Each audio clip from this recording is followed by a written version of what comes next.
None of you seem to understand. I'm not locked in here with you. That's it! You're locked in here with me. Excuse me while I whip this out. Out JD Vance. We've got some JD Vance. He's doing a speech here at the AmFest 2025. Some clips from that. We're going to take a look at that. We've got some woke mind virus stuff here. We've got, in Australia, it is just, they've got just a terrifying dystopian left-wing government there. So really, they have just jumped on this Bondi Beach massacre as a real opportunity to just put the boot down on the face of every Australian. It's really quite sick, actually. So now the big thing now is that they want to make sure that they completely disarm the Australian people, so they just have no hope of defending themselves. It seems like maybe the wrong solution there. We got some stuff on the Trump tariffs. We got some stuff on Alberta independence going on here. We've got some Pierre Poilievre, who's very much for pipelines. We really need to just elect this guy as prime minister. He's sane is the thing. He has sane ideas. He's pragmatic, sane ideas. Here we've got a panel talking about Mark Carney here, and what is his game plan exactly? It doesn't seem to be to help Canada. It seems to be to help himself. Of course, we've got the protests, the Hamasniks. Why are they allowed to take over an Indigo? Rupa Subramanya makes the point here that she's a free speech maximalist, but this is private property. Why are they allowed? It's two-tiered justice in Canada, two-tiered. As long as none of them drove up in a truck, it's fine. Canada land claims, we've got a little bit on that, on just the lunacy that's happening in British Columbia. UK police state, we've got a little bit on that, of course. Really scary what's happening around the world, I've got to say. The protesters are still out protesting Michael Mall, the floor crosser, the guy, the treasonous MP who left the Conservatives to join the Liberals at really a crucial time in what seemed like a very orchestrated move. We got a little bit more on that. A little bit of stuff on ICE in the U.S. I think this will please you. I think you'll like this story. Tulsi Gabbard going off. She's at, this is from that Turning Point USA thing as well. Let's see. EU is not great. It's not going great. They're having to cancel all their New Year's celebrations because, there's one group of people there that likes to blow everything up. So they've got to cancel those. Not going well. Then we've got the final one of the evening, which is just the mishmash of all kinds of stuff, feel good stuff and some comedy stuff and all kinds of great stuff. And we get to that. It's a lot of palate cleanser stuff, people getting into accidents, and it's funny. All of that stuff. Now listen, if you are on YouTube right now, please go and subscribe to my second channel. I just started it up, 3-4 months ago. The algorithm is not going to help me with this. You need to do it. If you want to see the clips for all the U.S. news, world news, meme reviews, woke mind virus, you got to go subscribe here. The algorithm hates me. It hates you. The gatekeepers hate us both. Make them cry by subscribing to the new channel, Radio Baloney News. It's the featured channel on this channel, which is now just for live streams and Canadian news. I like to do this sometimes. Just go look at some, like, whatever is randomly coming up in my feed. Let's just do it. Let's give it a go. Wait for some more people to come in. Let's see. David Moss says, I have now passed 6,000 consecutive miles of non-rounded up, actual true, 100% intervention-free FSD 14.2 driving in my 2025 Model 3 Premium long-range RWD.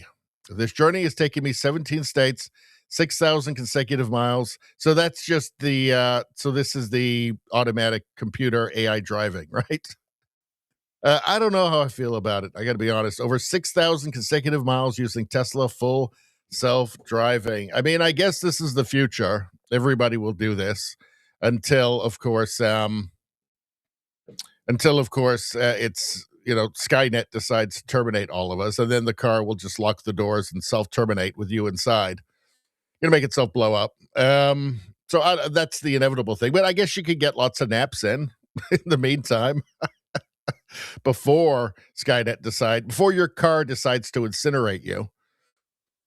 I don't know how I feel about it. I mean, I just saw something about San Francisco that they had a huge power outage and everything went down and all the self-driving cars just stopped. Did you guys see anything about that? Maybe we should look it up. Hold on. Let's look it up. Let's see.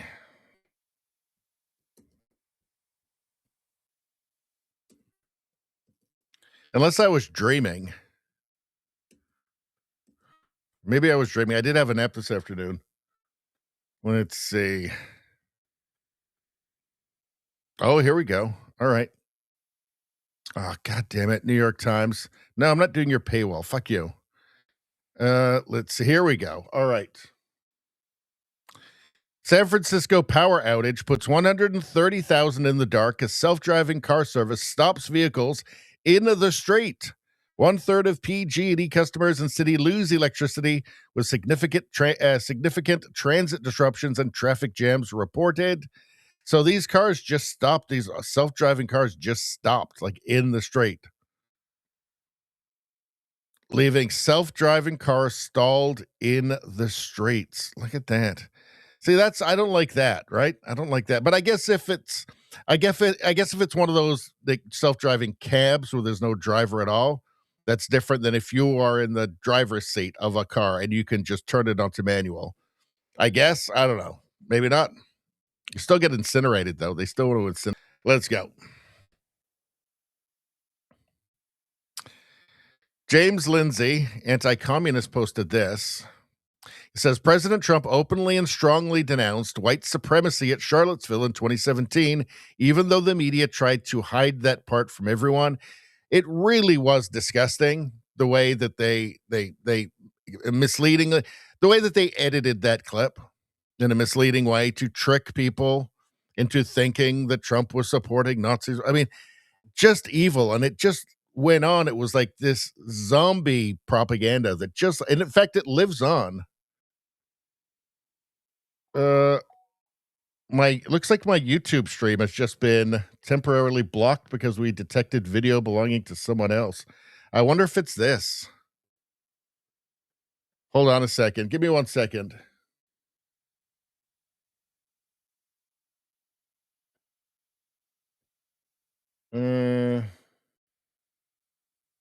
What the hell?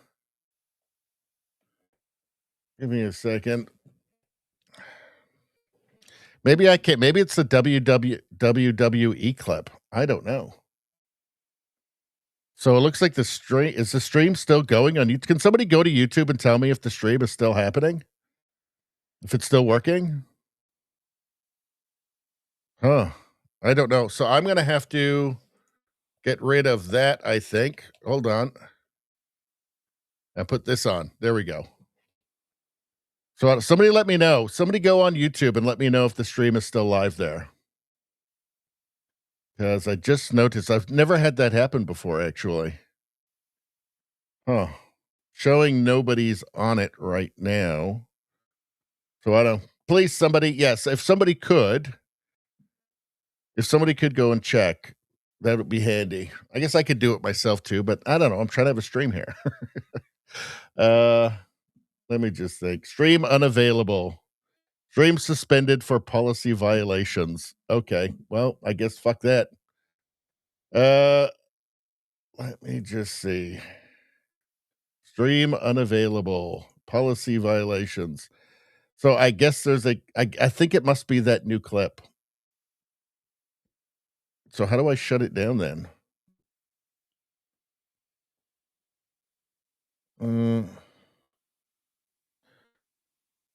Hold on. I'm just trying to do something on the other side here. Oh, wait a second. Now is it going? God, I don't know. I don't know what the hell's happening here. You know what? I'm just going to keep going for a while, and then I'll look back and see what's happening in a little bit. All right.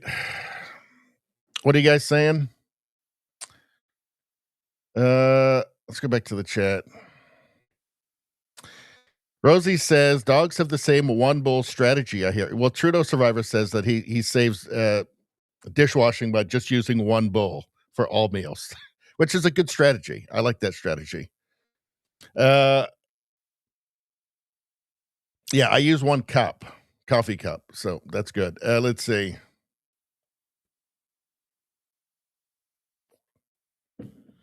Izzy asked, does it at least put a nice blue screen of death on the display with a registry dump with no meaning to anyone as it shuts down?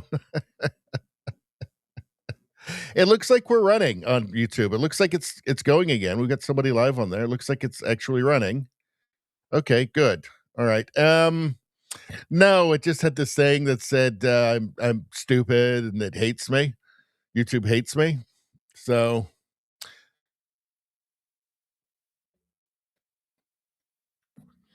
Trudeau Survivor says, and this is very misogynistic, very patriarchal. The only reason men use multiple bowls is because women are addicted to buying stuff they don't need.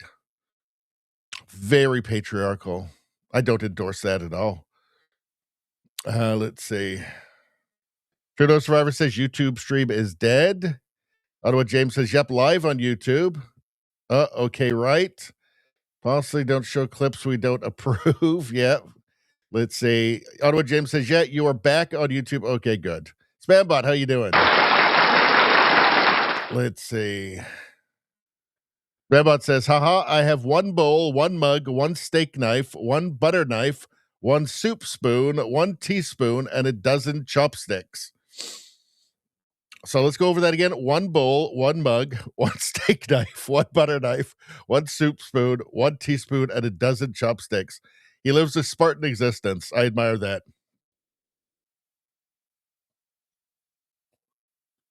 Let's see. All right. And it looks like we're still good on YouTube, I think. All right. I don't know what it was. I don't know if it was I think it was the WWE. It won't be the Turning Point stuff. They didn't even play this video yet. I guess we'll see. We'll see what shut it down. The Blaze. Vice President Trump did not build the greatest coalition in politics by running his supporters through endless self-defeating purity tests. This has been my point, right? There's a lot of division going on and a lot of there's I think a lot of misguided energy put into basically there's been a lot of what the left does. Like the left is constant purity tests all the time. And I don't think we want that. I think the beauty of what we have going on, whatever we're calling conservatism these days, and I don't agree with everybody who would vote the same way as me, but we're going in the same direction. But the beauty of it is that, and I think the great strength of it is, and it's the great strength of Western civilization, is that we can hash it out amongst ourselves, right? So there are different ideas or different variations on the same idea, and we allow that, and then we can come up with the best ideas and the best solutions, right? This has been the strength of Western civilization, and it's based on the idea of the individual and individual rights. And that's the strength. That's the strength of being under the umbrella of what we're doing, as opposed to just the authoritarian, batshit crazy crowd that's afraid, that's terrified of saying the wrong word in front of their buddies because they're going to get denounced publicly. and put through a struggle session. So that's a fundamental weakness, right? Because you can't adapt. You're fundamentally, and also you can't engage reality on its own terms. We can. That's the beautiful thing. So just because there are ideas that I don't like on what I'll just call our side, which is really just the sane side, just the not batshit crazy side. I'm not going to go on witch hunts. Go on purity tests and demand people be canceled and all of that. I mean, I think that's actually self-defeating. It's our strength that there's different ideas. It allows us to kind of sharpen our blades, right? Anyway, let's hear J.D. Vance. Side of you, I mean all of you, each and every one.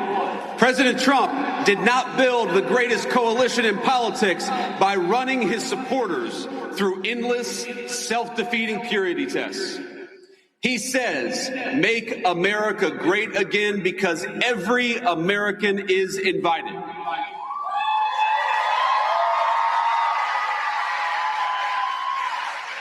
We don't care if you're white or black, rich or poor, young or old, rural or urban, controversial or a little bit boring or somewhere in between. People of every faith come to our banner because they know that the America First movement will make their lives better, and they also know that the Democrats don't care about anything other than maybe transing their kids. So if you love America, if you want all of us to be richer, stronger, safer, and prouder, you have a home on this team.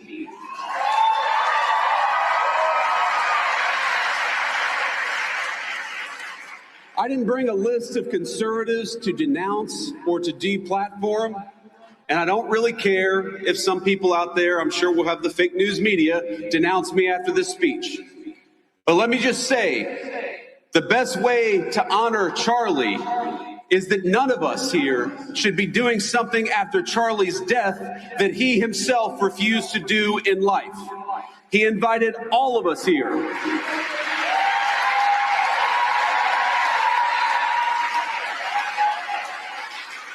Charlie invited all of us here for a reason, because he believed that each of us, all of us, had something worth saying, and he trusted all of you to make your own judgment. And we have far more. See, I like that. I think that I think that the left greatly underestimates J.D. Vance. They've created that, as they do with everybody. Actually, they create this caricature of them, and then in their minds, something idiotic about J.D. Vance in love with a couch or something that just becomes the person, and they never see anything that would disabuse them of their notions of who these Trump is, or J.D. Vance, or now Tulsi, right? They had one opinion of Tulsi before. All of a sudden that changed very quickly. And now they have, and now she's always been that. And she always will be. Same thing with RFK. So I think that the leftist media greatly underestimates J.D. Vance. I think he's really good. He's very solid. He has a different approach than Trump, but he's got some of that Trump dog in him, but he's more articulate, and I think he's a bit more measured, right? A little bit more discriminating in his choice of things to say, but he does get to the truth, and he gets to reality, and he confronts reality, and he forces you to confront reality. He expects you to be an adult and not cry and scream, but say, yeah, you know what? He's right. He's got a point. That is real. And what is real does matter after all, right? So I think he's very good. He's very effective. I think he's going to be really hard to beat in 2028. We've got another one here too. I'm talking about things that just need to be said. Let's take a look. Unlike the left, we stand against treating anybody, and I love what Nikki said about this. We don't treat anybody different because of their race or their sex. So we have relegated DEI to the dustbin of history, which is exactly where it belongs.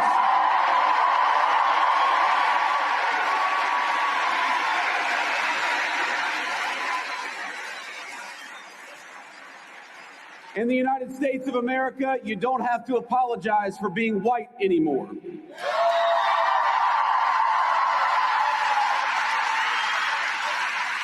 And if you're an Asian, you don't have to talk around your skin color when you're applying for college, because we judge people based on who they are, not on ethnicity and things they can't control.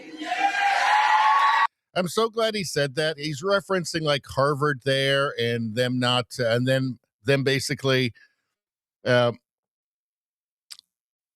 referencing Harvard there and their unwillingness to, and their discrimination against Asians as well, Asian Americans as well, because they think there's too many. I think they've decided that Asians are like honorary whites or something, and their mind, it's about Asians do too well is the problem for them, right? So they have a very simple test, oppressed and oppressor narrative, right? So if somebody, if you can take a look at, the mean income across the group, and if one has a higher income, well, then therefore somehow they must be oppressing other people to get that.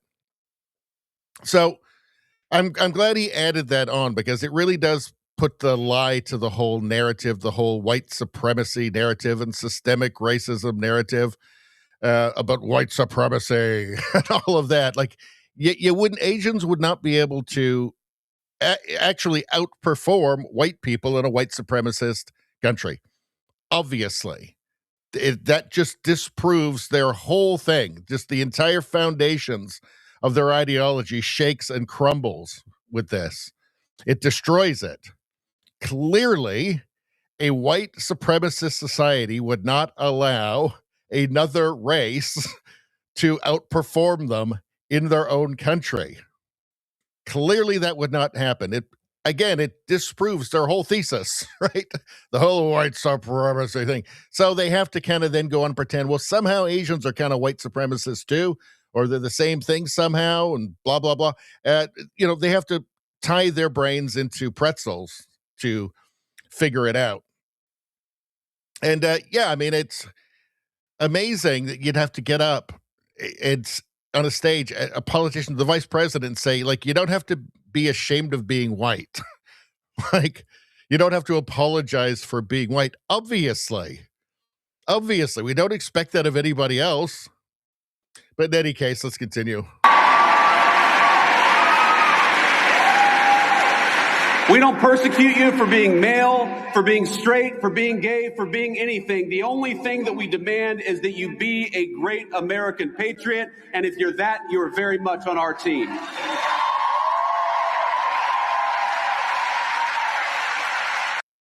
Yeah, so like stuff like merit, right? Ottawa James says JD is a better speaker than Trump.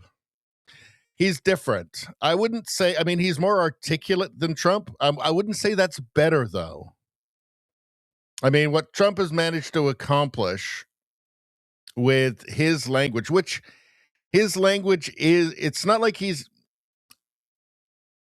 cultivates an images. He's cultivated this image. Trump has cultivated this image of him just speaking off the cuff. And I don't think that it is. I think it's planned. I think it's measured. I think he knows exactly what he's doing. It's a character. We know that he is different off camera than he is on. It's two different people. This is something that Bill Maher talked about after having dinner with Trump, that it's not the same guy. And he wants the guy that he had dinner with, not the guy that's in the cameras. So I would say that, yeah, he's more articulate than Trump, but I'm not going to say better, because what Trump has done is it's part of his strategy and it works for him. And, Trump isn't about to stop doing something that works. Spambot says, I laughed my ass off watching The Accountant. Is that some movie about an assassin or something, right? And seeing the cutlery drawer, that is my cutlery drawer too. So there was nothing in there, like one fork, one spoon. Let's see.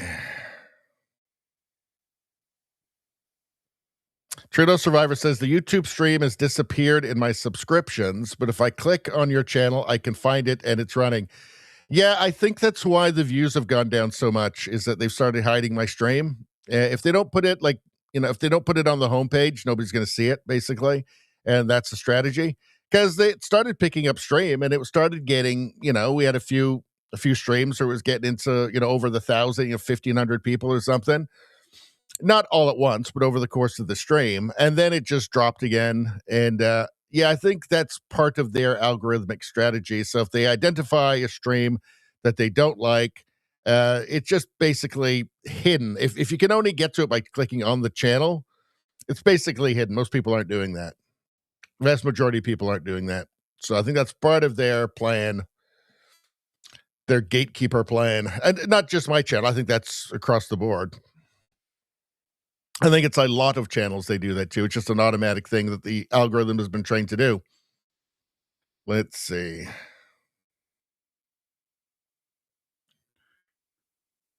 Rosie says, now this is some wisdom here.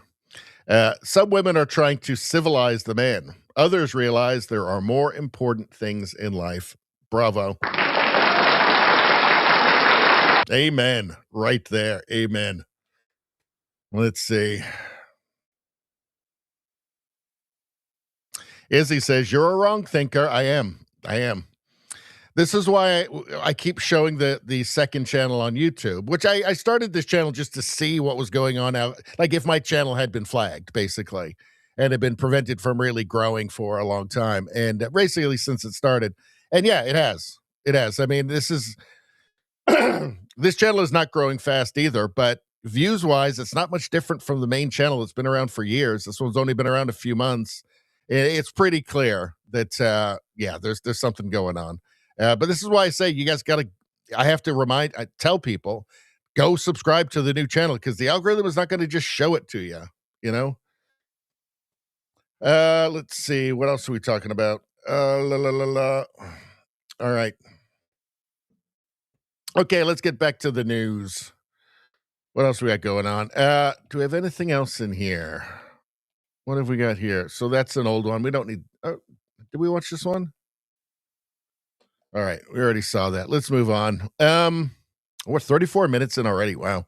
Okay, so to continue on with what JD Vance was saying about, like, you don't need to apologize for being white. We don't want that from you. It's actually totally insane and incredibly unfair. I am yes, you are no posted this. Everyone is allowed to be proud of who they are, except white people, according to Wikipedia. This is not sustainable if you want to have any kind of cohesive society. So Black Pride is a movement encouraging people to take pride in being black. So that's just a purely ethno pride, right? Gay pride. Positive stance against discrimination and violence, blah, blah, blah. People to promote their self-affirmation, dignity, blah, blah, blah. Okay, Asian pride is a positive stance to being Asian American, unless you're going to Harvard. They take a less positive stance. Let's see, white pride. White separatist, white nationalist, neo-Nazi, white supremacist organizations to signal their racist viewpoints. Well, who decided that? Was there a vote? Like, well, we're going to define white pride now. So let's have a vote. A, B, C, D. D, the option D is like, we're just like everybody else. Like, can we just be okay with our stuff too? No, wrong answer. You can't. You're not allowed. Everything you say is wrong. Your time is over. Blah, blah, blah. It doesn't seem very fair. But Elon Musk says this is unfair. And it's also stupid, right? Because look, when you create an out group, what this clearly does is creates an out group, white people. An out group becomes its own in group, obviously. If nobody else is going to advocate for them, right? Well, then you're left with, well, who's going to look out for my own interests? I guess I have to. I guess we have to. That's an obvious result, and there's nothing evil or wrong about that. That's just inevitable, right? This is just, incentives, right? The left has incentivized white people to go, I guess we kind of have to look out for ourselves because all we get from the media, anyway, from leftist politicians, from academia, is hate and telling us that we're terrible, and we don't agree. Like that whole electricity thing is pretty good, right? How does Black Pride feel about electricity and gay pride and Asian pride? And how does everybody feel about modern dentistry? You like it? You like it? Because I don't want to be, I don't want to offend anyone, but kind of proud of it. Kind of proud of it, a little bit proud of it. It's all just so insane. I don't know. What do they expect?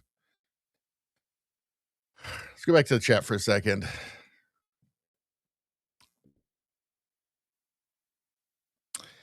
Spambot says YouTube is following the direction of the liberal Gestapo.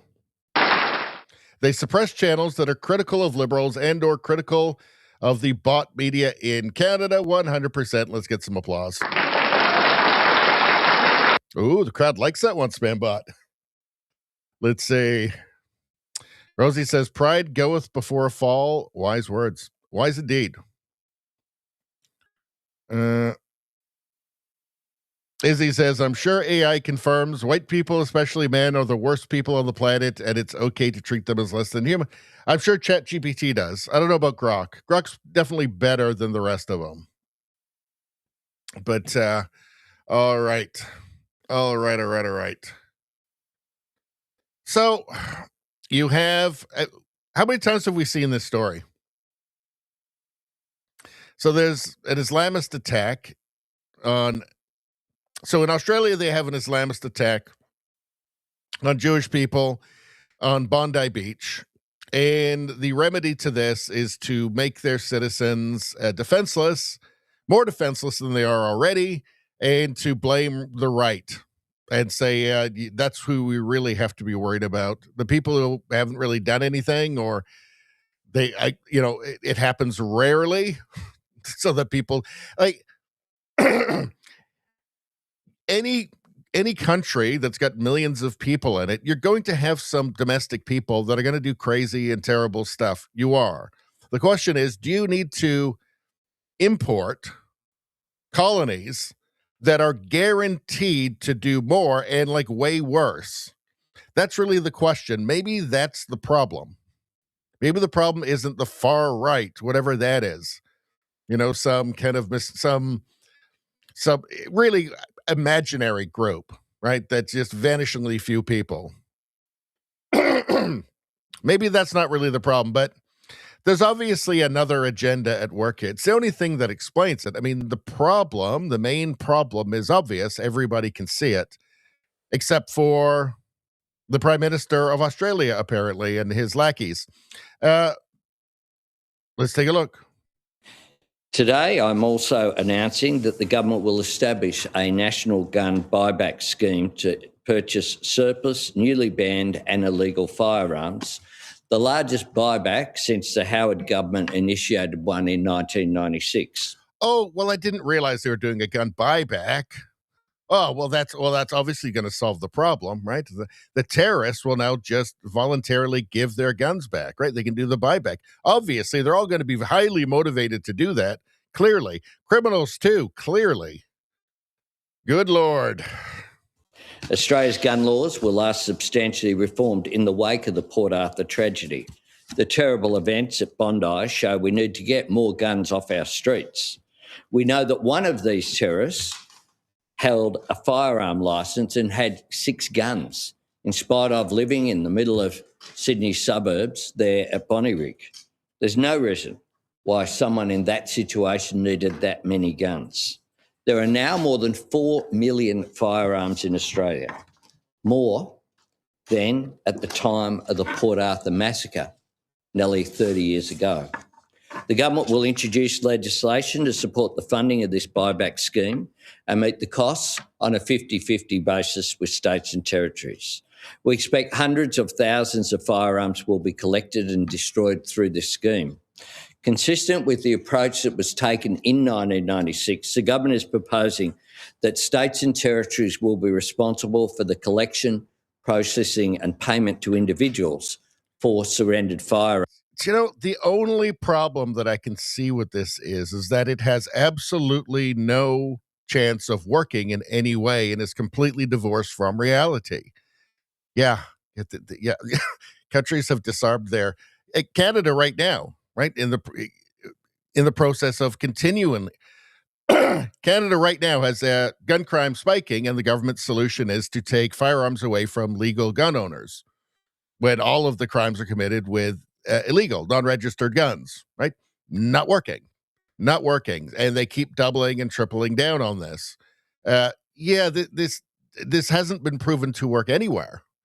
I mean, what will this do? It makes, I guess, make your public more compliant, right? I guess maybe it eases his mind, right? Because his insane policies are going to anger a lot of people, and he's going to make them more defenseless, I guess. I don't know. What is it? All this does is makes terrorists safer the next time they do something like this. It's obviously not going to stop them. We know that. That's a delusional, childish idea. What is this?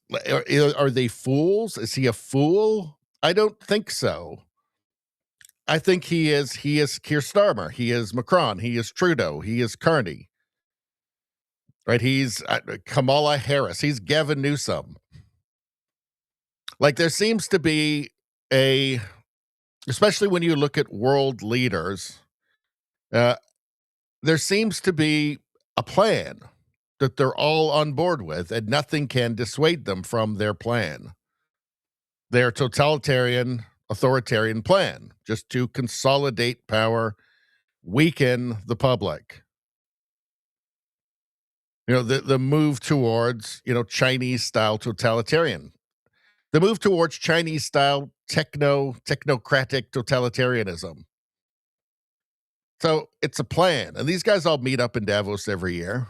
Like, it's not just a coincidence. It's not. It's not just they're all separately incredibly naive and foolish. It's clearly a plan, right? These people are all globalists. They all meet up every year. Like, there's clearly a plan. There's a strategy at play here, right? Because this is just insanity. It doesn't make any sense. And it's just also demonstrably false. We know it's not going to work because it hasn't worked anywhere. When you import these colonies, these ideological colonies into your country, they do stuff and they just keep doing it, and that will never stop. And it's been going on for 1,500 years. It's not going to stop tomorrow.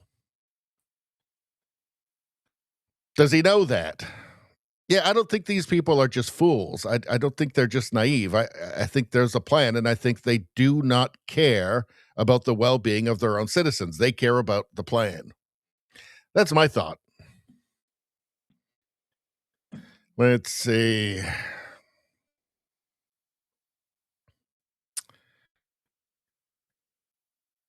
Spambot says, modern dentistry. Go read How to Be Dentally Self-Sufficient.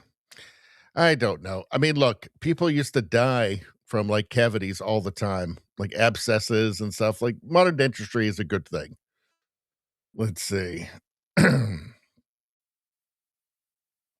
Hold on. Let's go back to the chat for a second.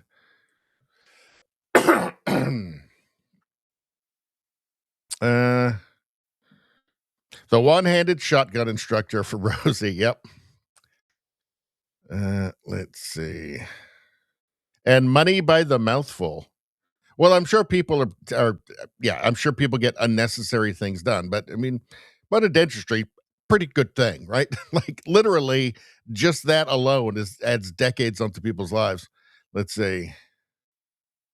Spambot says, for a takedown of the modern dentistry cartel, money by the mouthful. Yeah, I'm sure that they are ripping people off, but I don't think I can blanket. I can't have a blanket condemnation of modern dentistry, though. Let's see. Spambot says, pro tip, brushing is optional, flossing is not. Well, that is interesting. Flossing is not. Let's see. Yeah, flossing is important. I used to get cavities before I flossed, actually. Now I floss religiously. Let's see. Rosie says, disarming citizens is terrifying. Thing is, in a lot of countries, it's actually popular. They actually want it. Like Canada, I think majority of Canadians actually like the disarming of the citizenry. I think in Australia too.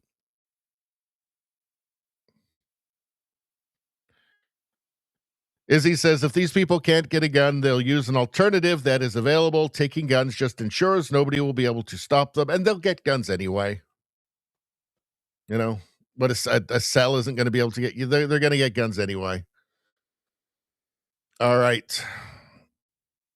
Where were we next? Let's see. So we did that. We did this. Oh yeah, we've got more in Australia here.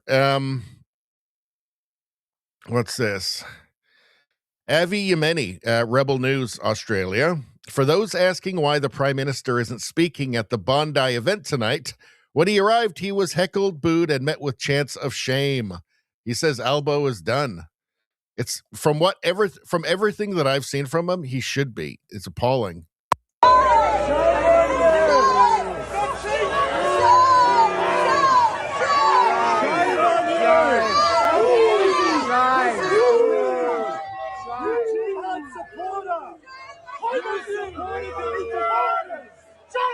Shame on you! Get out of here! Home! You are not welcome!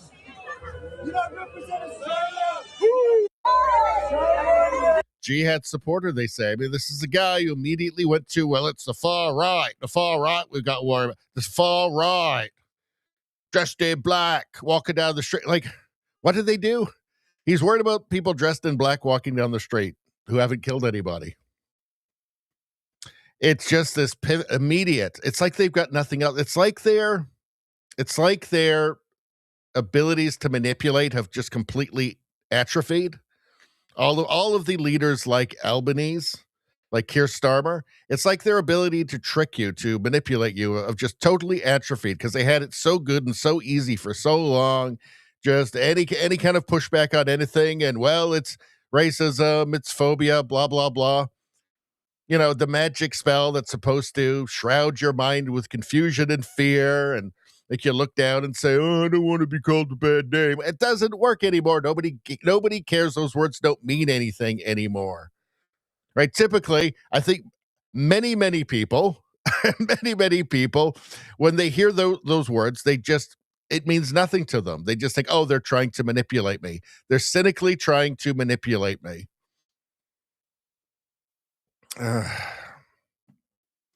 So, yeah, maybe the Australians have had enough. I don't know. I guess we'll have to see how it all pans out. But anyway, these people, these Australians are not buying his bullshit. What's this? Aus integrity. Breaking. Australians are now being accosted by police for displaying an Australian flag and sign that says, "We are sick of terrorism and those who support it."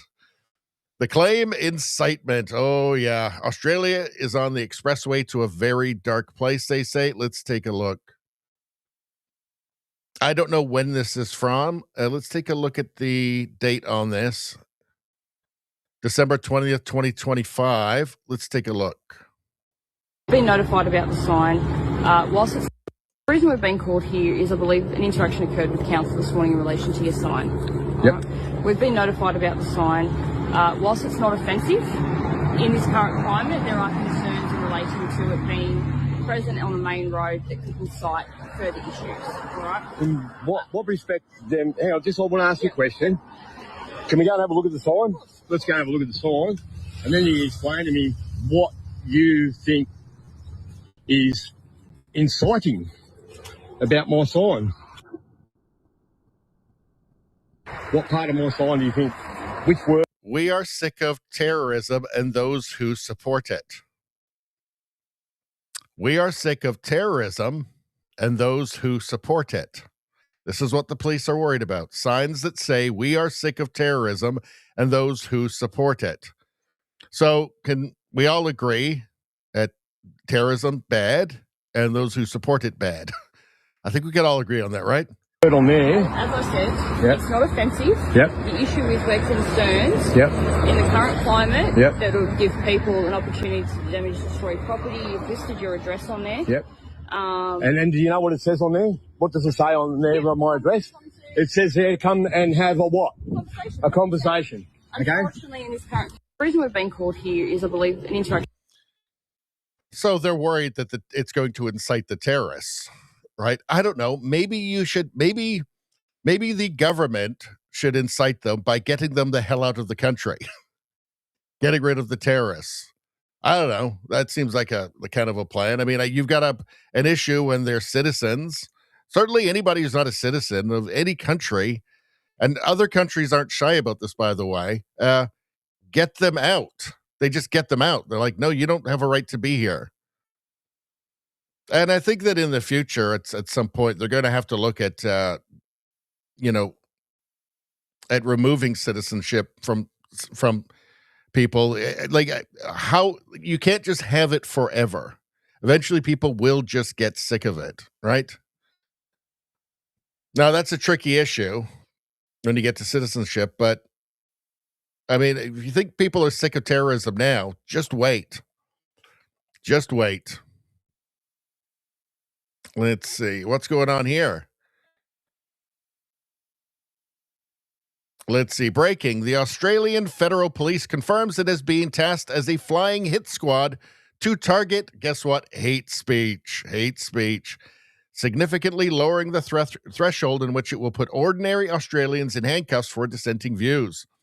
Australia follows the UK into dystopian Orwellian 1984. Of course, this will be used arbitrarily to punish people who accurately describe reality. That will be the purpose of this.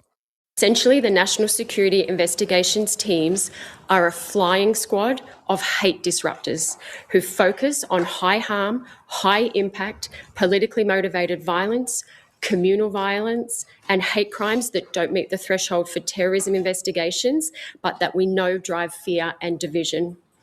This is all about stopping hate and drive fear and division. That means anybody accurately describing reality. Maybe we shouldn't bring in so many terrorists, mate. Arrested. That's not a hate speech law. This is a hate speech law. By this language, and you already know because they're a left-wing government what they're going to do, right?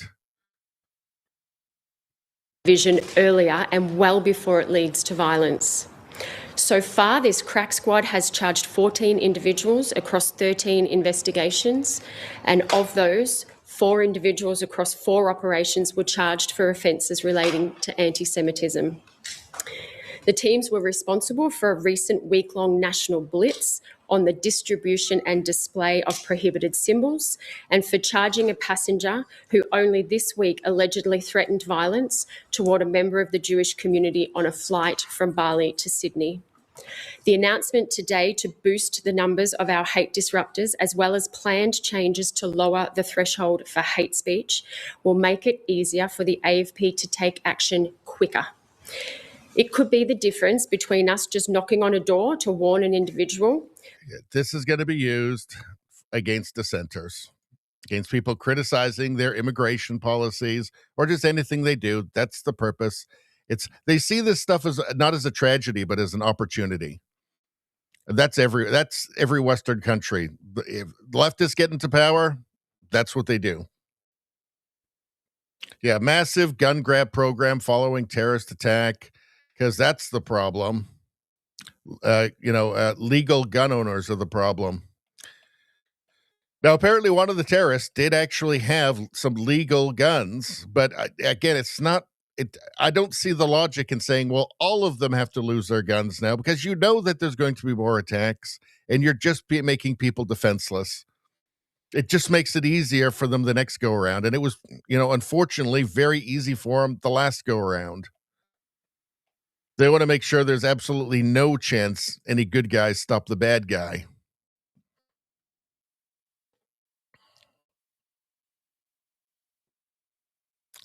All right, let's go back to the chat for a second. Let's see, what do we got going on here? Rosie says, "Psyop, give up your guns. We will keep you safe." They're not doing a very good job of keeping them safe, are they? Let's see. Canuck Six Trigger, good to see you. 6 like tonight. That's I don't know, off the top of my head, 1.5 good karmas for you, my friend. 1.5 right before Christmas. It's the best time. Let's see. Radio Streamer, how you doing? Let's see. Izzy says, why are there people in the country that would be offended by that side? Well, the terrorists would be, and the government, and that's it. Radio Streamer says, sorry I'm late. Making plans for invading Greenland. Also needed groceries. One day. Let's see. All right. Let's get going. What do we got next? All right. Mark Nixon posted this. And here's Mark Carney. And Mark Nixon says, Mark Carney confirmed he blew up negotiations with Donald Trump at the finish line. Now Canada waits 8 months, tens of thousands of jobs gone, investment frozen, all because Carney approved the dumbest attack ad in Canadian political history. Worst negotiator ever. Well, I think it was, he's talking about the ad that big fat fraud premier of Ontario, Ford here. He's talking about the ad that Doug Ford ran in the United States, the one that was the Ronald Reagan ad that was misleadingly edited. And obviously that didn't go, you know what? It went over about as well as an ad from an American politician would have gone over in Canada. That's how well it went over, right? Obviously an idiotic and stupid move.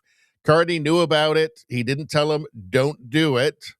And I think he didn't tell him, don't do it, for the same reason that he decided to announce while the Trump administration was in peace talks with Israel and Gaza, he decided to declare that Canada would support the Palestinian state.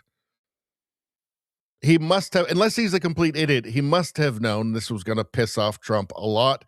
And the reason is he doesn't want a trade deal. He sees it as beneficial to him, his own interests, his financial interests, his political interests, to keep Trump as the bad guy, to be able to just keep going on TV and saying that, blaming all of Canada's problems on the Trump tariffs, while also saying we have the best deal of any country in the world, which he had nothing to do with, by the way.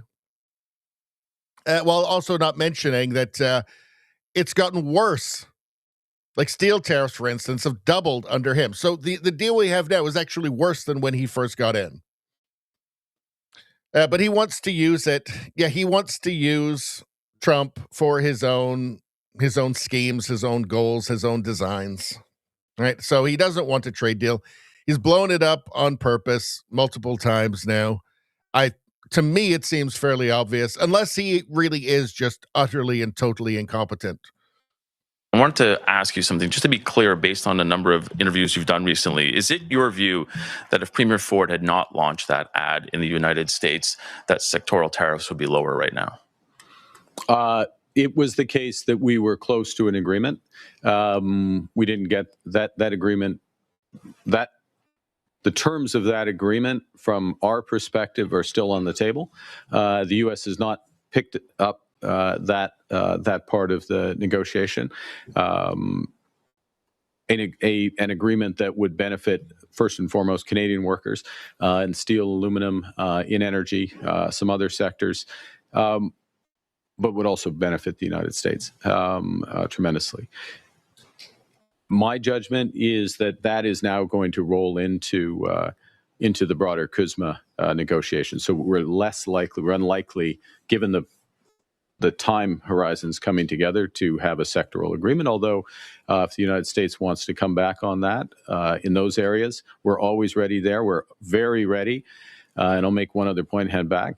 We are very ready on forest products to strike an agreement. And the United States has affordability challenges, including in the housing sector and the forest product sector, and we can make an immediate difference to affordability in the United States, to the benefit, yes, of Canadian workers, but also to American consumers. Follow up. I wanted to Yeah, I wouldn't hold my breath on any of this. So what has Mark Carney's focus been the last, 15 years or so? It's been net zero. It's been manipulating government policies. That was his job with Brookfield, was to manipulate countries' policies to ease the way for government subsidies of Brookfield green companies and his green ESG fund. Right. And obviously he was doing this as governor of the Bank of England. He was the spearhead of the whole net zero thing there. He's the big reason why they have the most expensive electricity in Europe now, in the UK. So what don't they have in the US? They don't have any green stuff. There's no carbon capture. There's no green regulations from the Trump administration. They don't care about any of that, right? Why does Carney want to pivot towards Europe? He's constantly going on about Europe all the time. Well, because they seem like a partner in that. They seem like people. Europe is a right place for Brookfield ESG companies, for companies. Europe is ripe ground. Europe is fertile ground. Oh, my poor brain. Europe is fertile ground for companies connected to Mark Carney and, connected to net zero, which he benefits from. He personally benefits from. He's going to leave office a much wealthier man than he went in. So maybe that's the part of why he doesn't want a trade deal, right? He wants to be able to trick Canadians into thinking that this idiotic pivot towards Europe, and that we don't need the United States. This pivot towards Europe is somehow going to replace our American trade, and we don't really need the U.S. and blah, blah, blah. I don't know.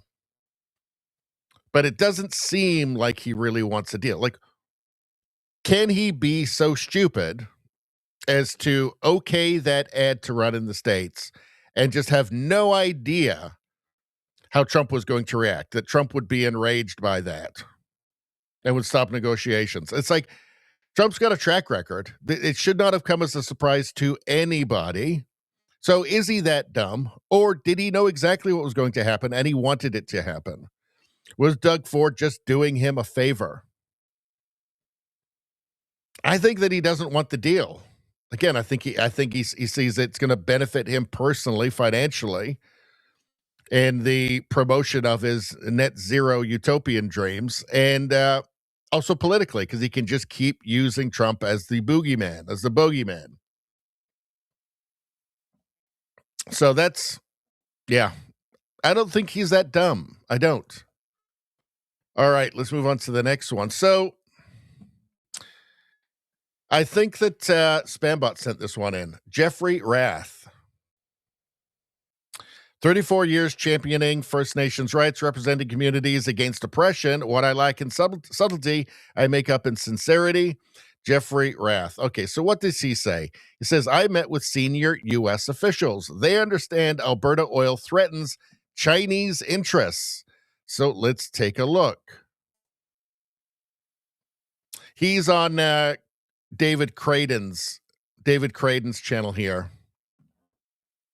And let's take a look. I was literally, at the U.S. State Department yesterday, meeting with senior State Department officials, and I have to tell you, the fact that that pipeline, was on the agenda of our discussions, and you don't want to hear the real interesting thing about it.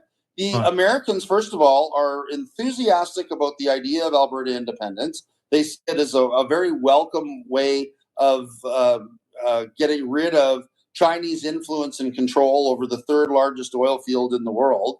Because as far as everybody is concerned, the shutdown of the Alberta oil field, the tanker ban, the emission caps, all of those policies are made in China to prevent Alberta oil and gas from providing a stable supply to Japan and Korea, which are against Chinese interests, right? So the Americans are fully in favor of an independent Alberta and would support a pipeline to the U.S. Northwest. So, isn't it funny that Albertans can go to Washington, D.C., meet with senior officials at the highest level of the U.S. administration, and there's more support for a West Coast pipeline from Alberta, in Washington, D.C. than there is in Ottawa. People need to let that sink in. Yeah, let's not forget about Carney. Like, before he became prime minister, there's more photos of him in China than there was in Canada. Let's not forget that he secured $250 million loan from a Chinese state bank shortly before he became prime minister. All right, and the okay for those kinds of loans, that has to come from the very top.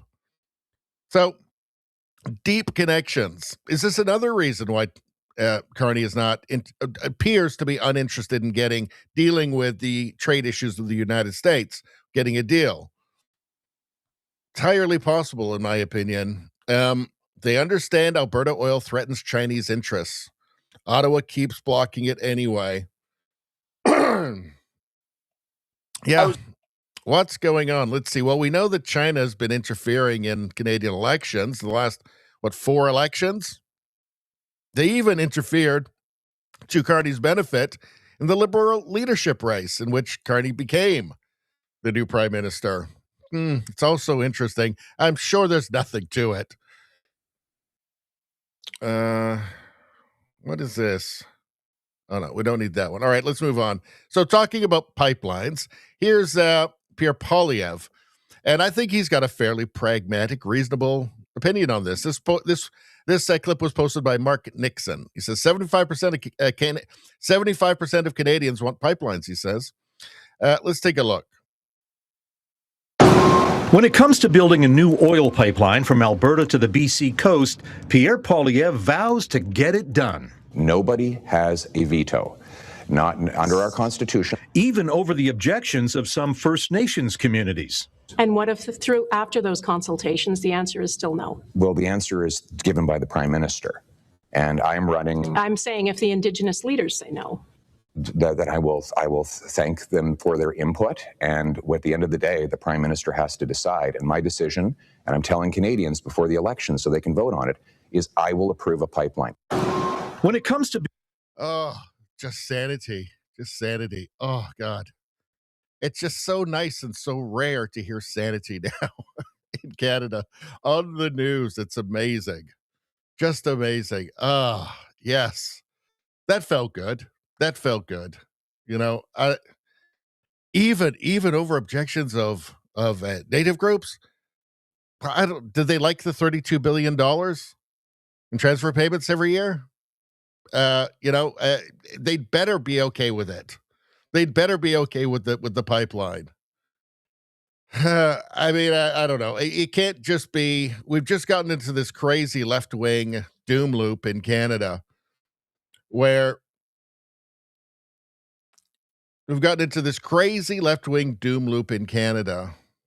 you can't even just where it's controversial to just state just common sense, just pragmatism is far right or something. It's insane, right? Like, look, the country needs to make money. We have a massive debt. Okay? It can't just be all one way. Truth and reconciliation has to be a two-way street. For one thing, there's appears to be zero truth involved right now, and very little effort at reconciliation. Like, it needs to be a two-way street here. Otherwise, Canadians are just going to get increasingly frustrated and angry, and it's not going to be good for anybody. Either side. And it shouldn't even be sides. It really, $32 billion. That's a lot. Right? Healthcare transfers to the provinces are like $50 billion. So, okay, let's allow reality to just assert itself. That's what Pierre Poilievre is doing here. This is interesting. From Melissa Lantsman, member of Parliament, Thornhill. And she's quite good. I like Melissa Lantsman. No matter how hard they spin it, reality keeps getting in the way. Pierre is supposedly deeply unpopular while sitting north of 40% in the polls. Sure. The media bubble is manifesting his demise like it's a group project. But Canadians aren't living in that bubble. When life is more expensive, less safe, and harder than it was 10 years ago, people tend to agree with the person saying it out loud. Now, my feeling on Pierre Poilievre is that, and the media's tsunami of propaganda and negative framing against him, is that it's going to backfire. Because what do they keep saying? Well, it's his tone and his divisive tone, and he's mean and blah, blah, blah, blah, blah. Guess what? When things really get bad, when people get to that line where they say, okay, that's it, I can't afford to have luxury beliefs anymore, I can't have luxury politics anymore, okay, I'm angry. The government has done this to me through their policies and their decisions. I'm angry now. Being a little divisive, which, again, leader of the opposition, what a bizarre argument that the leader of the opposition is divisive and that's a bad thing.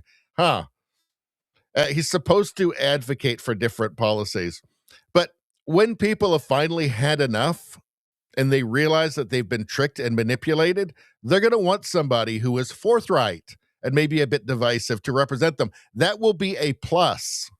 Okay, and for the 41% of Canadians who support Pierre Poilievre right now, yeah, they're ready for it. They're ready for some divisiveness, for somebody who's going to be a little bit strident, who's going to be forthright and blunt. They're ready for that. People are in the mood for that, and more people are going to be in the mood for that as life continues to, and quality of life continues to deteriorate in this country, as it will under a Liberal government. So, but she says here, it's like a group project. It really is. I've shown you guys the clips. It just is, and it's just endless. Montreal Gazette, obviously very left-wing. Opinion, Poilievre's unpopularity is untenable. He needs to go. What unpopularity? Unpopular amongst the media? Unpopular amongst leftist journalists? Sure. But let's fact check something here. How unpopular is Pierre Poilievre really? Fact check.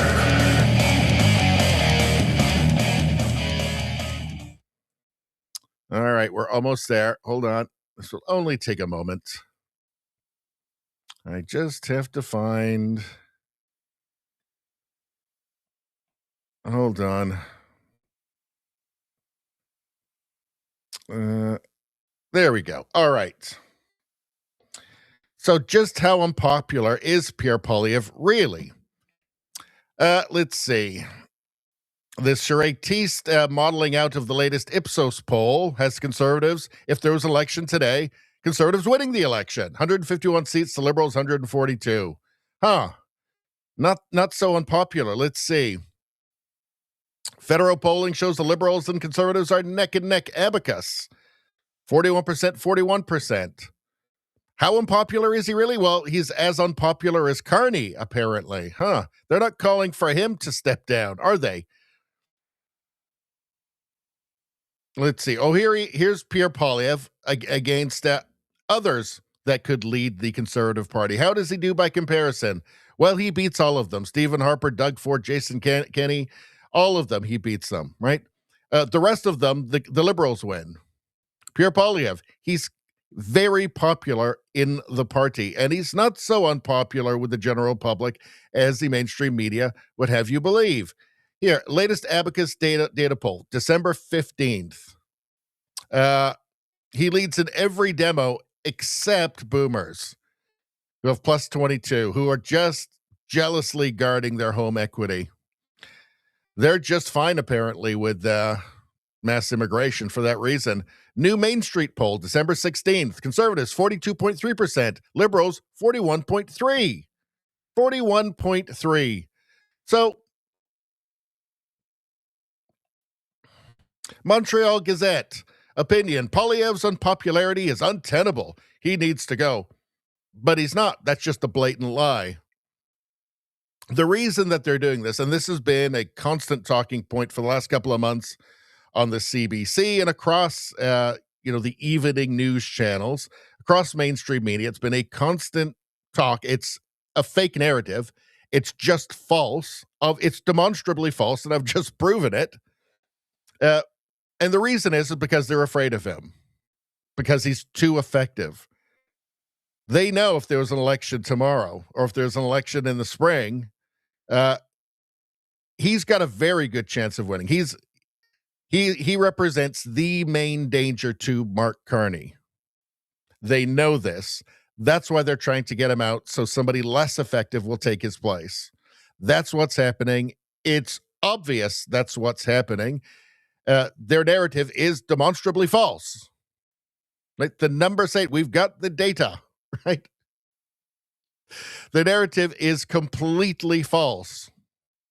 And this is the state of Canadian media now, the Canadian media landscape, right? They just are outright lying.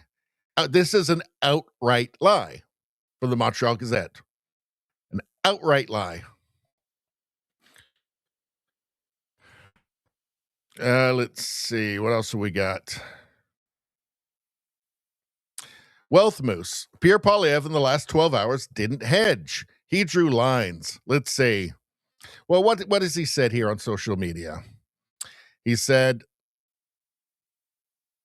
conservatives will change the law so non-citizens who do crime are deported.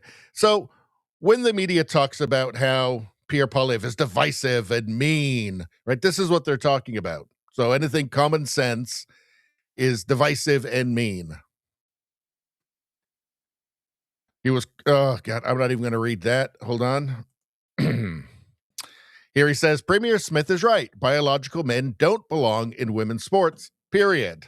Protect safety and fairness for women and girls. This is not an unpopular opinion amongst the public. It's not divisive with the public. I mean, this will enrage the, well, what are they again?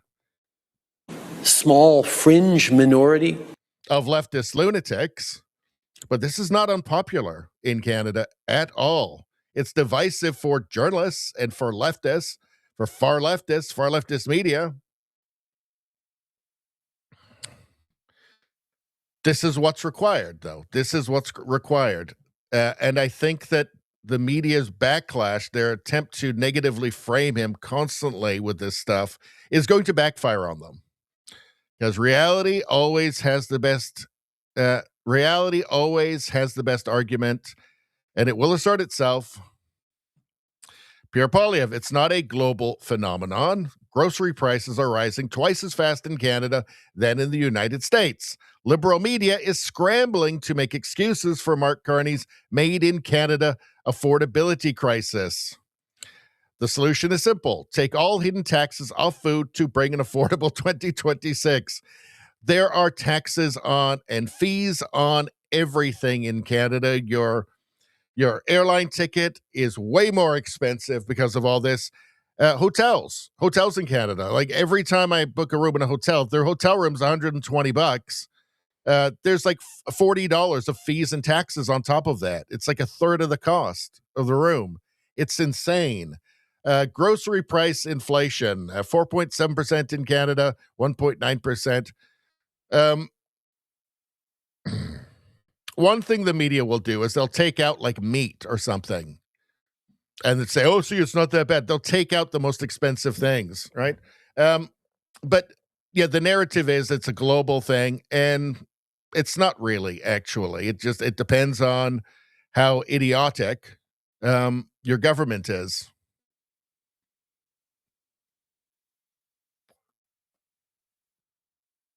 All right, so that's all of that. All right. But yeah, the reason that we have this tsunami of attacks, this framing, this attempted manipulation is because Pierre Poilievre is just simply too Pierre Poilievre is the reason is because Pierre Poilievre is too effective, and they actually fear him, and they have good reason to.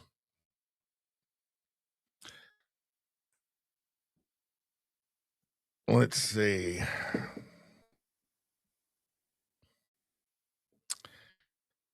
What's going on? Let's go to the chat.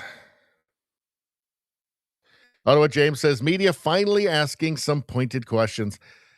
They do occasionally. I mean, they will occasionally ask it. It's just that it's a drop in the bucket. It's 99% just constant negative framing, negative and, leading questions of anything conservative, any conservative politician. And then you get that one little bit that they can say, see, look, we're fair, we're objective. And they're not. But it's their little trick. Let's see.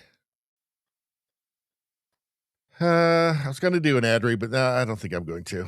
Let's see what happens. Ottawa James says, Pierre's been doing a lot of MSM interviews while Carney hides. Well, he did the one with Rosemary Barton where, yeah, there was some mild pushback, but she also just let him lie, right? Like, talk about, we have the best deal in the world. Since I've been in office, we have the best deal with the U.S. in the world. Okay, so first off, you had nothing to do with the already existing deal. And also, it's worse now. The tariffs are worse now than when he got into office. She just lets that slide. She wouldn't let that slide with Pierre, I'll tell you that much. But it's their little sneaky way of giving themselves some false legitimacy.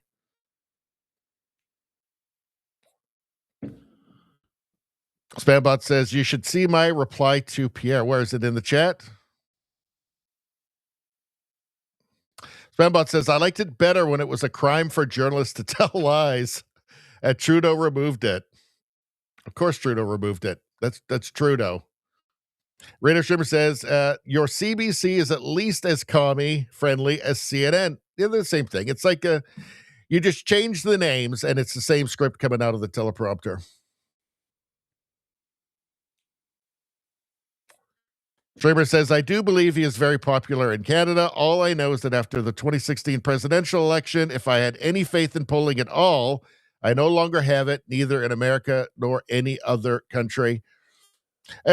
Typically, the way it goes in Canada is that you have some crazy outliers like you do in the States, like Ecos.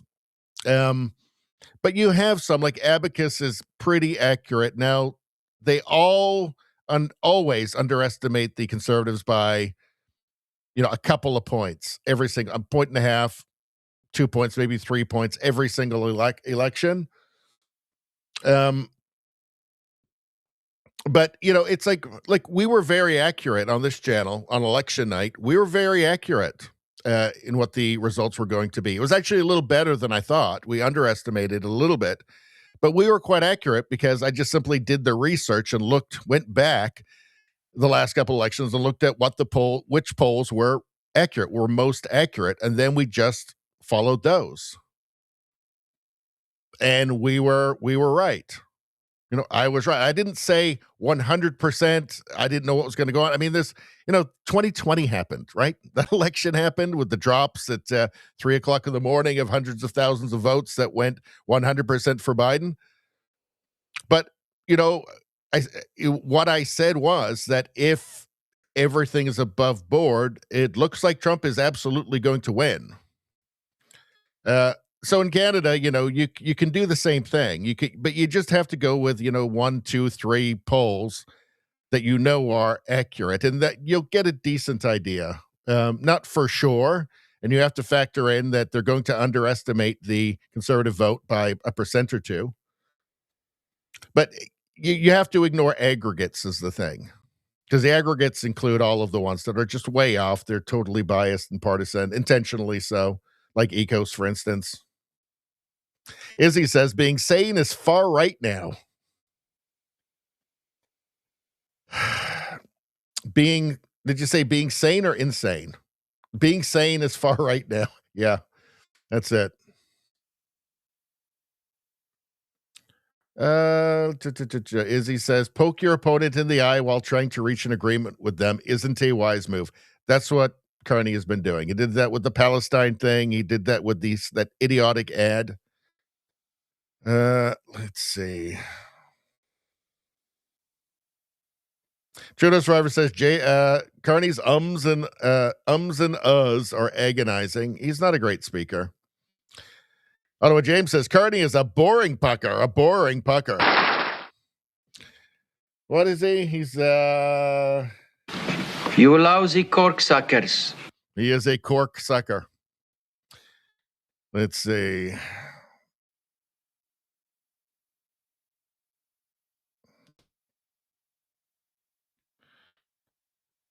Okay, I'm just getting back down to the bottom of the chats again now.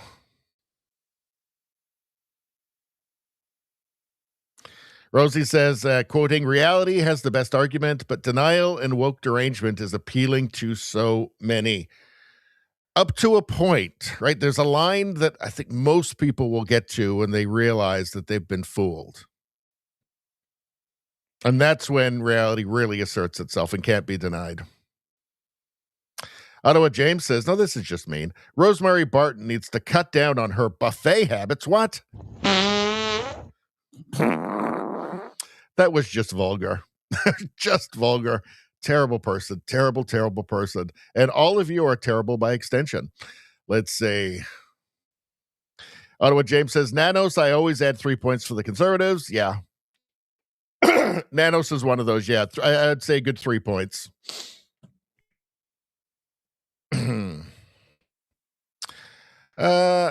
All right, hold on. What else have we got? So did we do all of the PR stuff? I think we did. Let's go to this. So, and I think Spambot sent this one in too. Keith Wilson, KC. Keith Wilson, he's a lawyer, property rights and constitutional law. Mark Carney's playbook is straight from Venezuela. Manufacture an external enemy, blame them on your failures, and distract from the crisis you created. I cannot argue with this. Let's take a look. I wasn't sure when Carney was campaigning as to, he was trying to portray himself as a pragmatist. Mm-hmm. And I thought maybe he's changed. Maybe he's not the Carney of the Book of Values, because it's pretty clear what that's about. It's an environmental socialism. I'm increasingly suspicious that his antagonism of the United States, our closest and largest trading partner. I'm wondering if he's doing the Venezuelan trick, Carney is, of antagonizing the relationship with the United States and to some extent others, so that it can mask and he can camouflage his economic failures. Say, we would be doing great if it wasn't for Orange Man Bad. You know what? We saw that during the campaign. The Liberals couldn't campaign on their own record. Mark Carney couldn't campaign on his own record because the Liberals' record was his. And so they relied on Privy Council research that they only had access to, by the way, to craft a campaign of anti-Americanism. The whole elbows up thing was based on Privy Council research that only the Liberals had access to. And I think we're just seeing a continuation of that because we're in a housing crisis, we're in a healthcare crisis, we're in an inflation crisis, we're in a debt crisis, we're in a crime crisis. And the only thing the Liberals can point to is the Americans, because, I hope the Liberals find who's been in charge for the last 10 years that created all these problems. Yeah, I'm not sure it's going to work for the Liberals, though, because Trump and the United States has been going down the list of most important issues. It, of course, was first for a while during the whole, elbows up madness and idiocy. Now it's down to sixth place behind, obvious stuff like cost of living, like rent, that sort of thing. Now he was talking about Venezuela there. So Mark Carney's playbook is straight from Venezuela. Manufacture an external enemy, blame them for your failures. So I don't know what he's saying there. Is he saying that Venezuela has done that to the United States, that Maduro has done that to blame, all of Venezuela's problems on the United States? Or is he talking about Trump there? He's talking about Trump, and his actions against Venezuela as a distraction. I think he deeply misunderstands what's happening. So the new national security strategy from the Trump administration is a return to the Monroe Doctrine and to a, multipolar world. So the United States is saying South America, Central America, Canada, this is our backyard. And China, you stay away. Russia, you stay away. Everybody else, this is our place. Now, China has been buying up all of like South America. I mean, they bought like the Panama Canal. They're making big inroads into Canada. And it's the United States saying, no, this is our backyard. We control this. Okay, so Asia is its own thing. Eurasia is its own thing.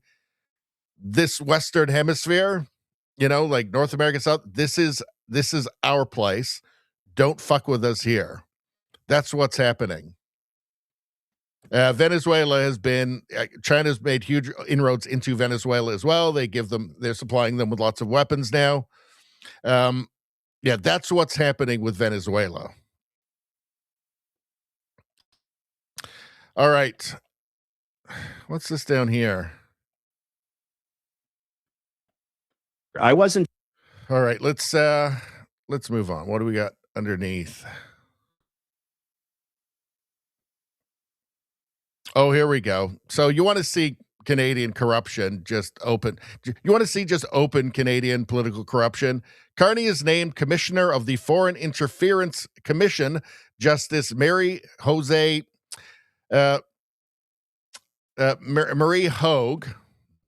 to be Deputy Minister of Justice and Deputy Attorney General of Canada. Anyone else's olfactory excretometer alarm going off. This is from CBC Watchers. So she's the one, yes, she was the one who was in term. She was the one who was put in charge of making sure that everybody thought there was nothing going on, nothing to see here regarding Chinese interference. She was the one who was put in charge by Trudeau to say nothing to see here regarding Chinese interference. And then what happens? Let's see. Now appointed Deputy Minister of Justice and Deputy Attorney General of Canada. So she got a reward. She got her reward for doing what Trudeau wanted her to do, which was to say, nothing to see here. Trudeau's fine. No, he's totally cool. No, don't worry about it. It's all cool. It's all cool. Trudeau's really great. The Hogue Report keeps Canadians where they were, in the dark. This is published by the Globe and Mail, right? So that was from January 30th, 2025. Keeps Canadians where they were, in the dark. She did her job, and now she's getting the payback. So that's Canada. Canadian corruption right out in the open. We watched that the last time, so we can move on from that. All right. So I think Rupa Subramanya makes a really good point here. Now, this guy here is Yves Engler. He is an NDP communist, author of 13 books, including Canada's Long Fight Against Democracy, running to be next leader of the NDP. Well, they're not letting him because he's openly he says he is a communist. He wants to destroy Canada, apparently. And he hates capitalism. And so they'd like to have it kind of a bit more on the lowdown. They're all communists in the NDP, right? But they don't want it to be as open. It'll frighten sane people too much to have somebody like this leading the party. And they've already lost enough support. So he's saying here, as part of National Day of Action Against Indigo Owners, how do you wake up in the morning and get really excited about National Day of Action Against Indigo Owners? Funding non-Israelis who join IOF, dozens shuttered cash registers at flagship store in Montreal today. It's outrageous. Public has subsidized most of 200 million Reismans and Schwartz have given over the past 20 years to assist Iowa. Okay, nobody's interested in this. It's Christmas. They just want to do some Christmas shopping. Not everybody hates Israel. All right. Not everybody is a terrorist supporter. Okay, it's just you guys.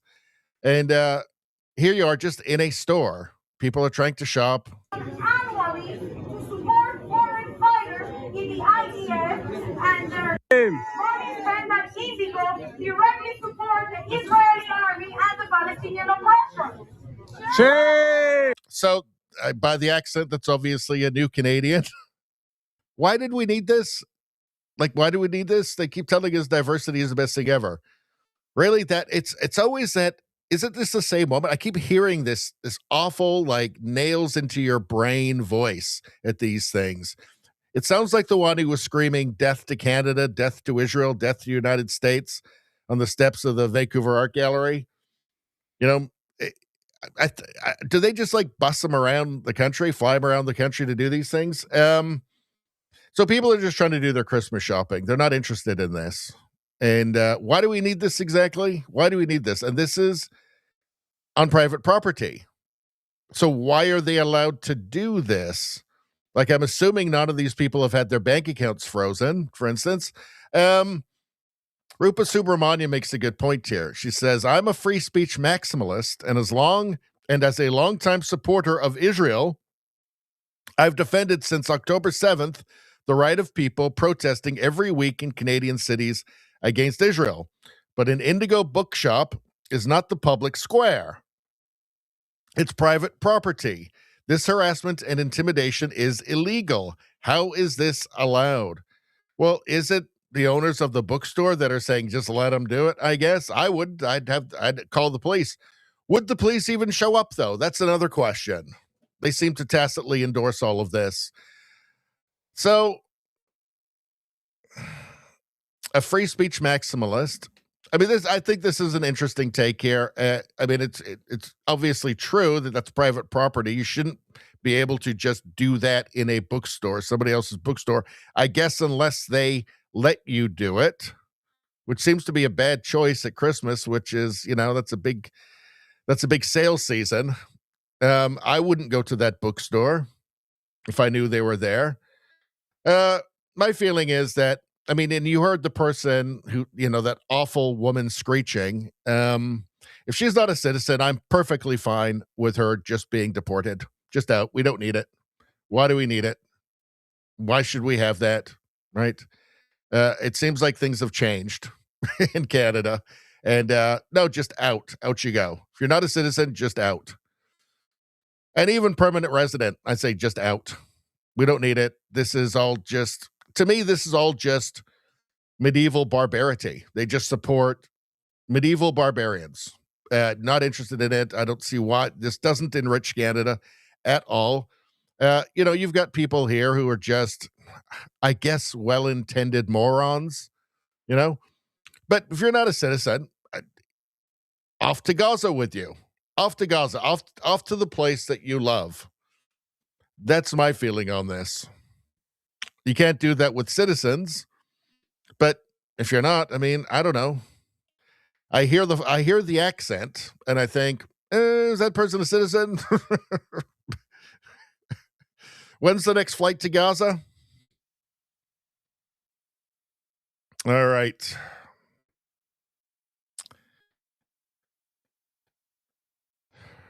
Yeah, Cat Canada. Hey, CSIS Canada. So she's responding to this tweet from CSIS Canada. That's like our CIA and FBI rolled into one. Or it's actually, CSIS is like our CIA. Today, Director Dan Rogers met with NCCM CEO. What's NCCM? National Council of Canadian Muslims. CEO Stephen Brown to discuss shared interests in combating Islamophobia and keeping Muslims in Canada safe. We continue to work together to fight Islamophobia and all forms of violent extremism. There's a certain kind of violent extremism that is kind of, well, that's also got Islam in the name. I wonder if they're, all right. So, but let's just go back up here.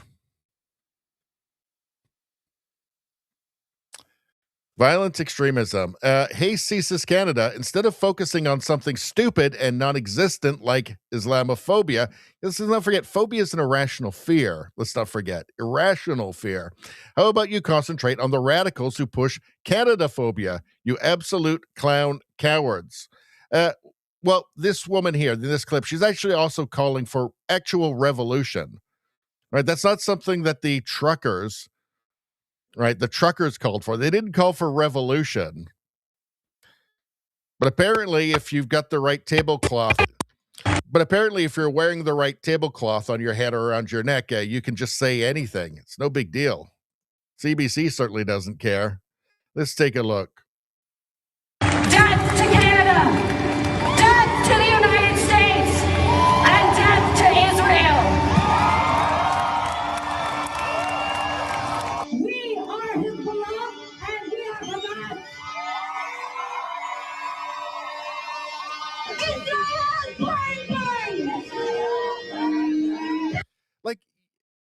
it's so deranged. Israel, bad, bad. Like, it's so crazy. It's so deranged. She is so deranged. Like, you could make it's like a parody of like a terrorist supporter, right? And then she actually calls for revolution too, like a revolution in Canada. As far as I know, she hasn't had her bank account seized yet, frozen yet. She hasn't been thrown in prison. I mean, it's just totally unhinged lunacy here.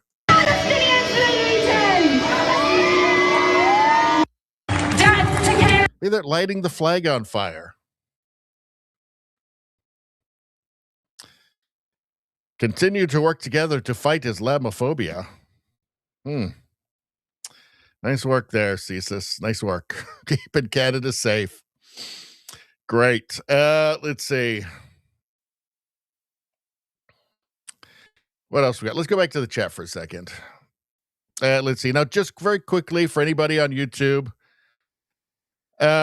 please subscribe to the second channel. It's like, I don't know, 3 or 4 months old now. Radio Baloney News, all of the world stuff, UK stuff, meme reviews, woke mind virus stuff is all going on this channel now.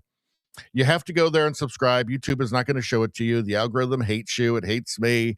It hates the things that I'm talking about. It hates our viewpoints. It'll be very upset if you just go to the homepage on this channel and subscribe to the featured channel, Radio Baloney News. Don't let the gatekeepers win. Don't let them win. All right. Let's see. What are you guys talking about?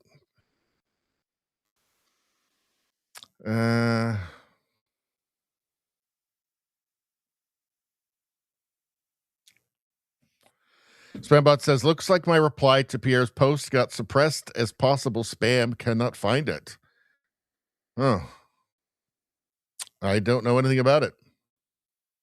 What did you say? What did you say, Spambot? What did you do? What did you do this time? Let's see. Rosie says, cool, I get to be terrible in the group. I am usually alone with damn it, Rosie. Welcome to the club of bad behavior. It's been a while since we've had a good damn it, Rosie. But you haven't deserved it. So, we got to wait. Radio Streamer says, Richie, you are all terrible people. Plays fart noises. And this is why we are here. Exactly. That's a very high level of insight there. I agree. Oh, he found it. Spambot found his reply. Good. Okay. So hold on a second. I guess we'll look it up. Let's see. I'll do this favor for you one time. One time, Spambot. One time. Let's see. Let's take a look at what he had to say. Okay. When the CPC is in power, you need to outlaw all cartels. Supply management is a cartel, and it must be abolished. I can buy Australian meat in grocery stores that are half the price of local meat that is inflated by the supply management cartel. Yeah, I agree. And the only problem is that the Liberals actually made it illegal to negotiate supply management or change it. So they passed legislation. So you'd have to pass new legislation. It would actually take a while. But I would think, anything can be done, right? So you'd have to have an agreement with the states that you're working on it. You're actually serious about doing this. So, but yeah. Let's see. Where were we? Hold on. Oh, we were still here. There we were. Okay, let's go back to the chat for a second.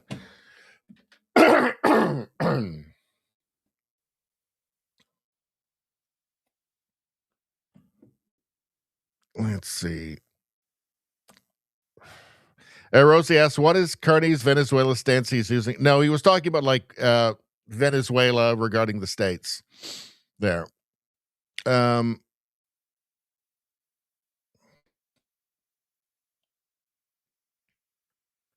Let's see. I don't know what James says. Hogue was useless. Well, no, Hogue was very useful to the Liberals. Very useful to the Liberals. They did exactly what they wanted. I know what James says, these people are nuts. A lot of nuts people these days. Trudeau Survivor says, shame is the Palestinians' favorite word. These are the people that, okay, let me continue the chat here from Trudeau. They go out protesting and they repeatedly shout shame, and the women all have that nails on chalkboard accent. It's just totally deranged. Shame from the people who are out celebrating while the blood was still warm, while they were parading dead women's bodies in the backs of trucks and spitting on. I mean, it just the most horrific, awful behavior. These are the people who shout shame. Canadian media is all in on it, by the way. They just love it. They love it. Liberal politicians, they love it. Let's see. I don't know what James says. I hate her already. Yeah, the nails on chalkboard woman.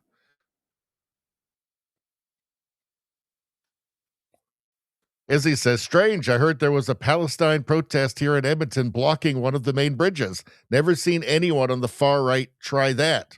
No, it's all fake. It's all fake and imaginary. Let's see. Izzy says, but they're worried about Islamophobia. How does this make any sense? It doesn't. It only makes sense from a globalist perspective. Let's see. And if you say anything, you're a Nazi, of course. Exactly. Let's see.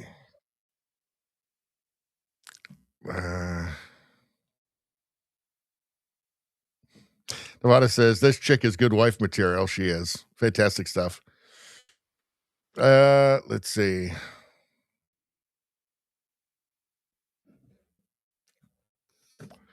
All right, let's keep going before I completely run out of steam. Okay.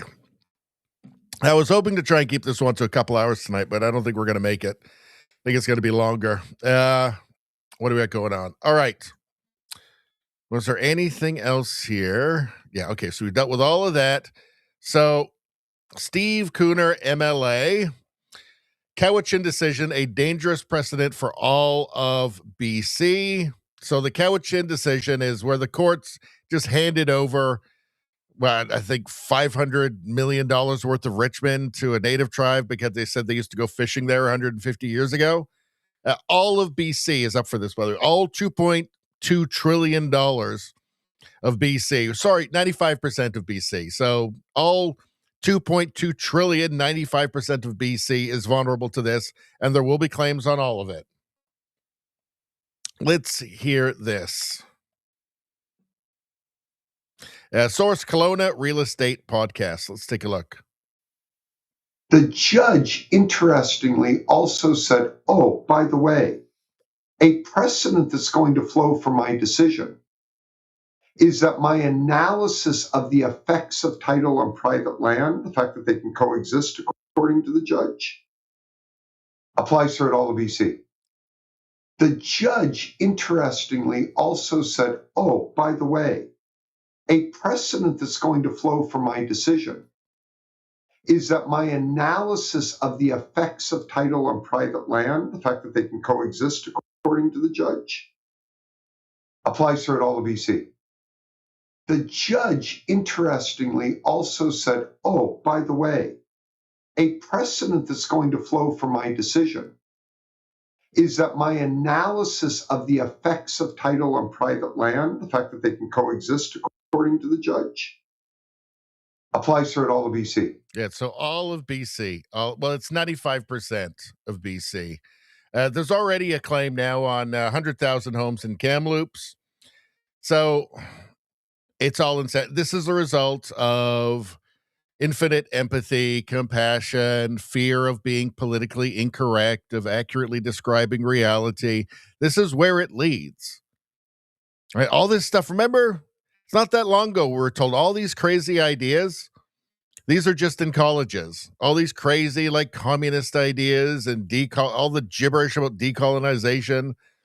And this is all just college students and universities, and then they're going to get out into the real world, and then they'll change. And no, No, the real world didn't change them. They've changed the real world to the point where you've got activist judges and activist governments colluding to just give away people's homes. I mean, for most people, that's their life work is represented by their home.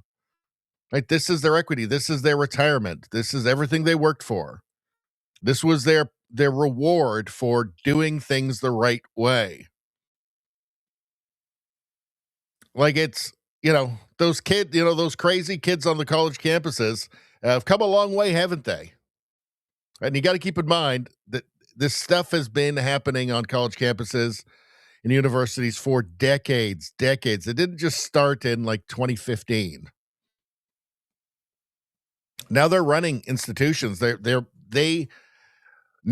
making the most consequential decisions based on ideology and their own personal ideology. And it's crazy. This is where it leads. And this is the time where we need sane, pragmatic people to put their foot down and say no. Fortunately, in BC, there aren't any. Well, they are. It's just they don't have any power right now. We need them to have the power and to reverse all of this. Just total lunacy. All right, let's move on. So what's going on in Airstrip 1? Sorry, the UK. Yossi Ben-Yakar posted this. About 8 million people live alone. Many could welcome a refugee into their home. So now government think tanks and the radical left are openly pushing for asylum seekers to be housed inside private homes. Just another step on the way to communism. It's obviously insane. So this is on GB News, which is the only conservative-ish news in the UK. Let's take a look. And I think we need some creative solutions for that. My family, we live in a community. There's 11 of us that live under one roof, 6 different families, no biological connection between many of us. And yet about, I think it's 8 million people in the UK live on their own. And with a program like the Homes for Ukraine program, many people were able to welcome a refugee into their home. And there are so many benefits to both us as hosts. It's actually bad for our mental health. We have worse health outcomes if we live on our own. So maybe we need to get creative and start being hospitable. That I know the great nation. And I think we need some creative. So these things go from voluntary to mandatory very quickly, right? Again, you've got a government in the UK, the Labour government, that's now canceling jury trials for everything except the most serious cases. This is the same government that's arresting 12,000 people a year on hate speech charges. Awfully convenient. By the way, 40% of people win their appeals, right? So they're also banning appeals. So they're doing that.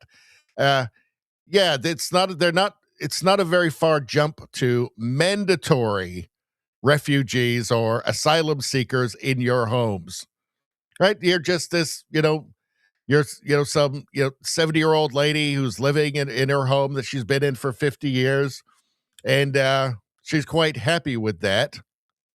Why not just throw a military-age man from a culture that's nothing like hers, who doesn't speak her language? Why not just throw that person into her home? The things that seemed crazy are now real, right? So some people will listen to this and say, well, they're not going to, force people to take asylum seekers, people who just showed up in a boat from across the channel into their homes. That's crazy. They could never do that. Well, they're giving sex changes to children. That's crazy, right? Whoever thought that would happen? And it's something that insane. How about just allowing people to show up in boats, thousands of people constantly showing up on on your shores in boats, and with no idea, you have no idea who they are, and just your government putting them up in hotels and paying for them. Like, that's crazy. Right? It's not that long ago that would have been totally crazy. How about arresting 12,000 people a year for saying things the government doesn't like on the internet? These are all crazy things, right? There's no crazy that's off the table now. I mean, they want to start World War III with Russia, for God's sakes. You know, they've got 6,000 nuclear warheads, right? There's no crazy that's off the table now. Right? You hear people talking like this. Oh, wouldn't it be nice if you just welcomed? Yeah, that can turn very quickly into you're taking them. In fact, you're out of the house. They're moving in. Anybody who doubts that the worst can happen, anybody who still has an optimism bias is just an idiot at this point. Yeah, you've got Christians in Britain arrested for praying quietly or trying to attract people to Christianity. Meanwhile, Muslims can pray loudly in public, disrupt daily life, face no consequences. Yeah, they just arrested a woman for silently praying across the street from an abortion clinic. Silently praying. Here's the UK now.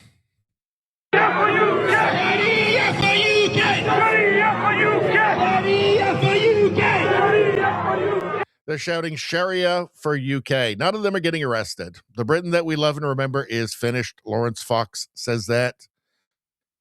Who's going to argue? Clive Johnston, a 76-year-old retired UK pastor, was in court this week to face criminal charges for preaching a gospel sermon outside a hospital that provides abortions in Northern Ireland. He didn't even mention abortion during his message and had no abortion signs. But this is okay. Sharia for the UK.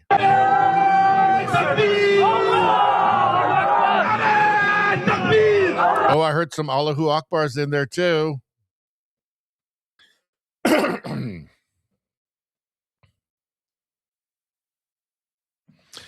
All right. So, I mean, you've got this Kemi Badenoch here, the leader of the Conservative Party.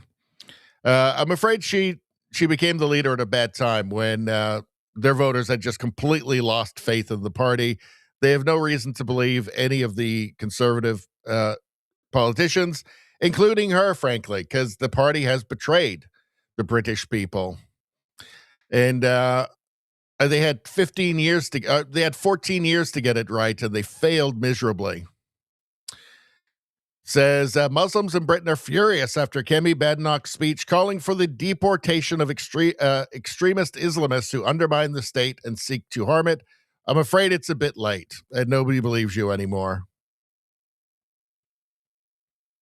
All right. Oh, hold on. There's one more thing here I want you to see. The BBC has banned Fairy Tale of New York by the Pogues. I don't know if we can play this. If they play the song, it'll probably get copyrighted. Maybe they'll take down the stream again. Hold on a second, but let's just hear. You know, are you offended Not by at that all. one? I'm offended by the people As a who gay are. man. Yeah, I'm offended by the people who are offended on my behalf. I don't need your help. But they've allowed queer now. Queer is now all right, but that's just as offensive, isn't it? Yeah, this idea that we somehow reclaimed that word, that's just pathetic. bunkum. It's just stupid. You've not reclaimed anything. It's nonsense. But this is all done on behalf of people who think that without them, you know, however will we survive? You know, it's like, it's just. And the other stuff they play on that radio station, you know, with the driller killer music, the rap music, you know, we're gonna, you know, I don't know. Well, sure. You know, are you offended? So, Fairy Tale of New York. We'll play that on the Christmas stream on Tuesday night. So that'll be our Christmas stream. I've been putting together all of the Christmas stuff you guys have been sending to me over on X. So we're gonna do the Christmas stream then. We're gonna play that song then. It's a classic, Fairy Tale of New York by the Pogues with Kirsty MacColl. It's a classic song. Listen to it every year. And the BBC has to ban it because of a particular lyric where it's this, it's quite a tragic song, really. It's this couple arguing on Christmas Eve. And she's singing to him, you scumbag, you maggot, you cheap, lousy faggot, Merry Christmas, your arsehole. Thank God it's our last. Great lyrics from Shane McGowan there. But that's it. So they've banned it because, you know, we'll play it on the Christmas stream, and whatever happens, happens. but we got to play it. And just to put a stick in the eye of the BBC. Peter Barnes, I'm offended by the people who are offended on my behalf. I don't need your help. He's gay. He says he's not offended by it. It's just art. Just fuck off, BBC. It's still happening. Like it feels like it already kind of feels anachronistic to do this sort of thing, doesn't it? Like it's not now. Like nobody wants it anymore. Nobody's even pretending that they want it anymore. Like the public's fed up with it, all the censorship, all the canceling of everything. Baby, it's cold outside got canceled because it was sexist. It's like, oh, fuck off. And everybody feels the same way. Yet they're just stuck in this loop. The left is stuck in this loop. They just can't stop themselves. Let's see. Let's move on.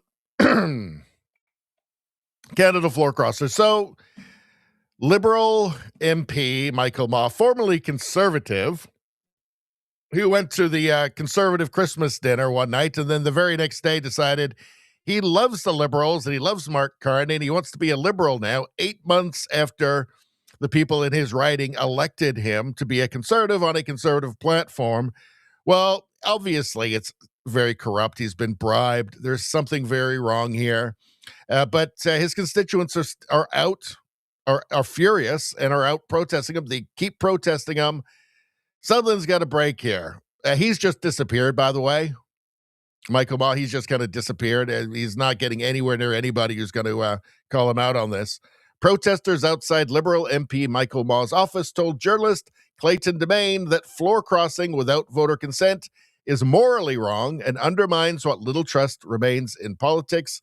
You lost your mandate. Well, yeah, I mean, it's 8 months after an election, for God's sakes.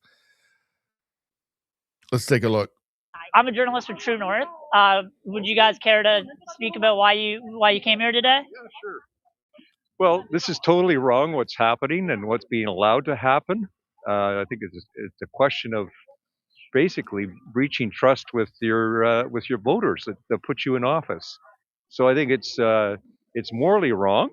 You might have legal excuses that you can do this, but the right thing to do is to step down, resign, and reestablish the mandate that you just lost. You lost your mandate when you crossed the floor to a different party. And I think the litmus test is really, if the people knew back in April that voted for you, knew you were going to do this, would they still vote for you today?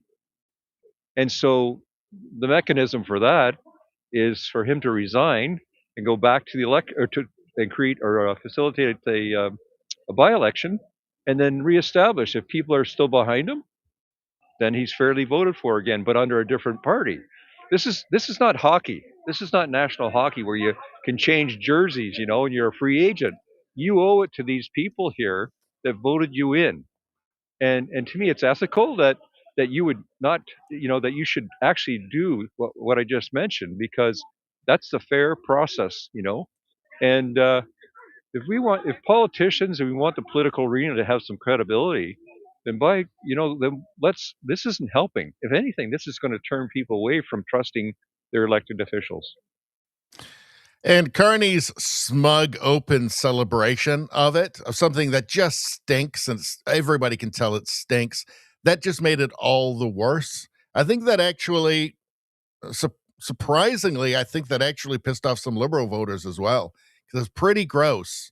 Pretty gross. I mean, we just had an election. He was voted in on a Conservative platform, completely betrayed his voters and all the people who volunteered for him or donated money. And there was Mark Carney smugly celebrating it as if it was just a joke, just a game. Gross. And that's how the CBC, David Cochran on the CBC keeps saying, oh, it's like a game. He keeps making sports analogies with it. I mean, it's gross.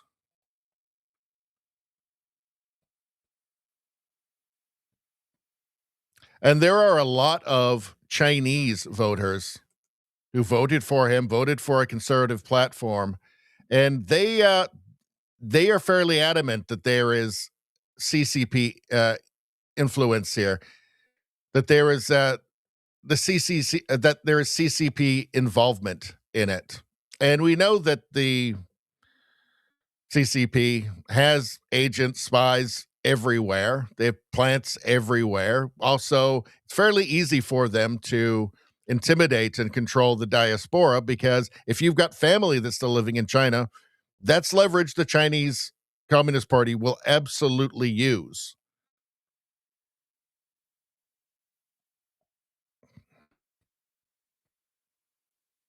Okay. Make sure you get this. When Michael Ma was first parachuted into Markham Unionville, he was nobody. Nobody knew him. Okay? So as a volunteer, he asked me to go door to door in cold winter to help him collect signatures from the constituents. These are all my friends. They are hardcore conservative. Each candidate, when they put in their form to Election Canada, they need to collect at least 100 signatures from the constituents to support them for the election. So this is what I did. I went to all my friends who are all hardcore conservative. They sign up for Michael Ma because they want to vote for conservative, not because they know Michael Ma, but because they want conservative in this riding so badly. So now we are all betrayed by this snake, and he betrayed all of us. We want him to resign now. Michael, you look me in the eye and say your value have not changed. You traitor. He is a traitor. It's treachery. That's the word for this. It's treachery.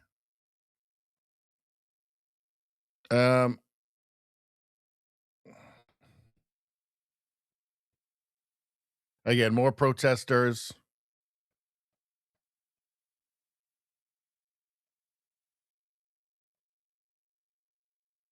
All right.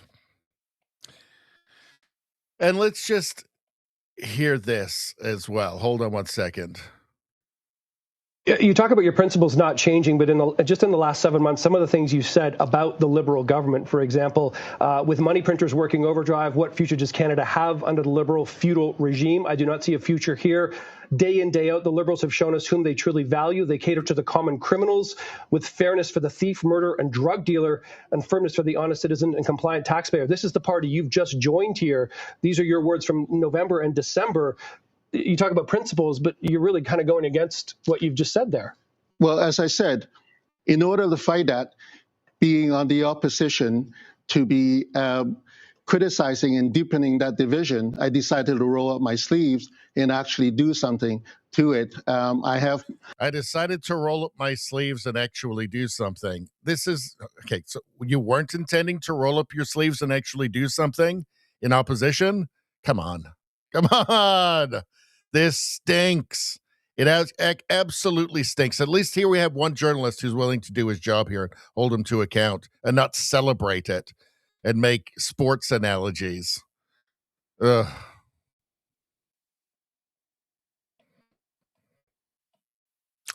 Anyway, so let's move on from that. Let's go back to the chat for a second. What are we, 2 hours and 10 minutes in already? Good Lord. Crazy. Let's see.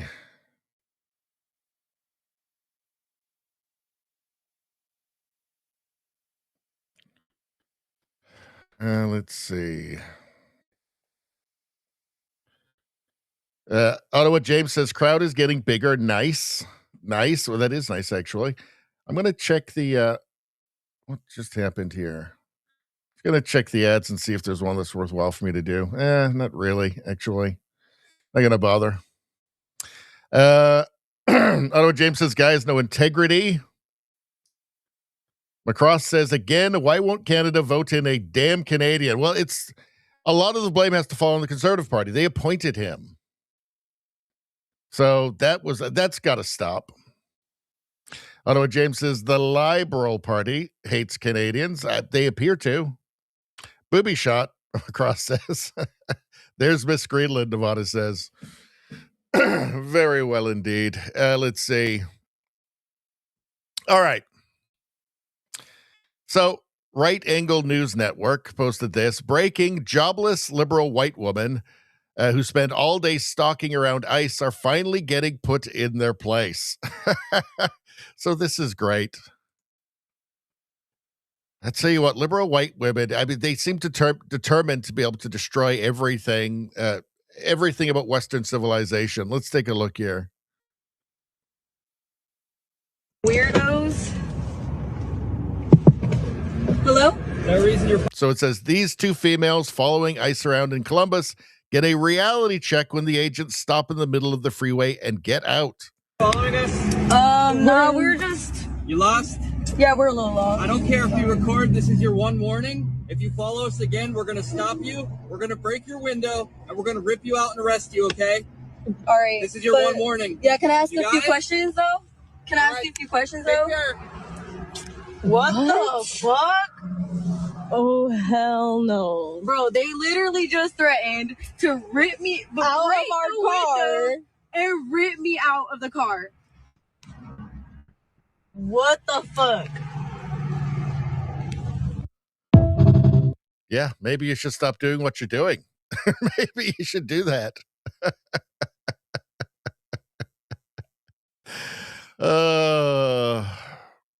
I don't know. It's all fairly simple to me. People are in your country illegally. They should not be. What's this? This is actually, we're going to move on from that. What do you have here? So here's Tulsi. We haven't had anything from Tulsi for a while. And let's hear from her. Tulsi Gabbard is going off on Islamism. She's nailing it. This is from Eric Doherty posted this. So let's hear what she has to say. And man, she really is on a mission, isn't she? She's no longer a Democrat, that's for sure. Which issued a call to action to use American legal and political systems to implement Sharia law. This is already underway in places. This is already underway in places like Houston. This is not something that may possibly happen. It is already happening here within our borders. Paterson, New Jersey is proud to call themselves the first Muslim city. They are working to implement in their own governments these Islamic principles that are forced on people through the use of laws or violence. The bottom line is this: when we talk about the threat of Islamism, this political ideology, there is no such thing as individual freedom or liberty. As Charlie said over and over again, it is fundamentally incompatible with our nation's foundation of freedom.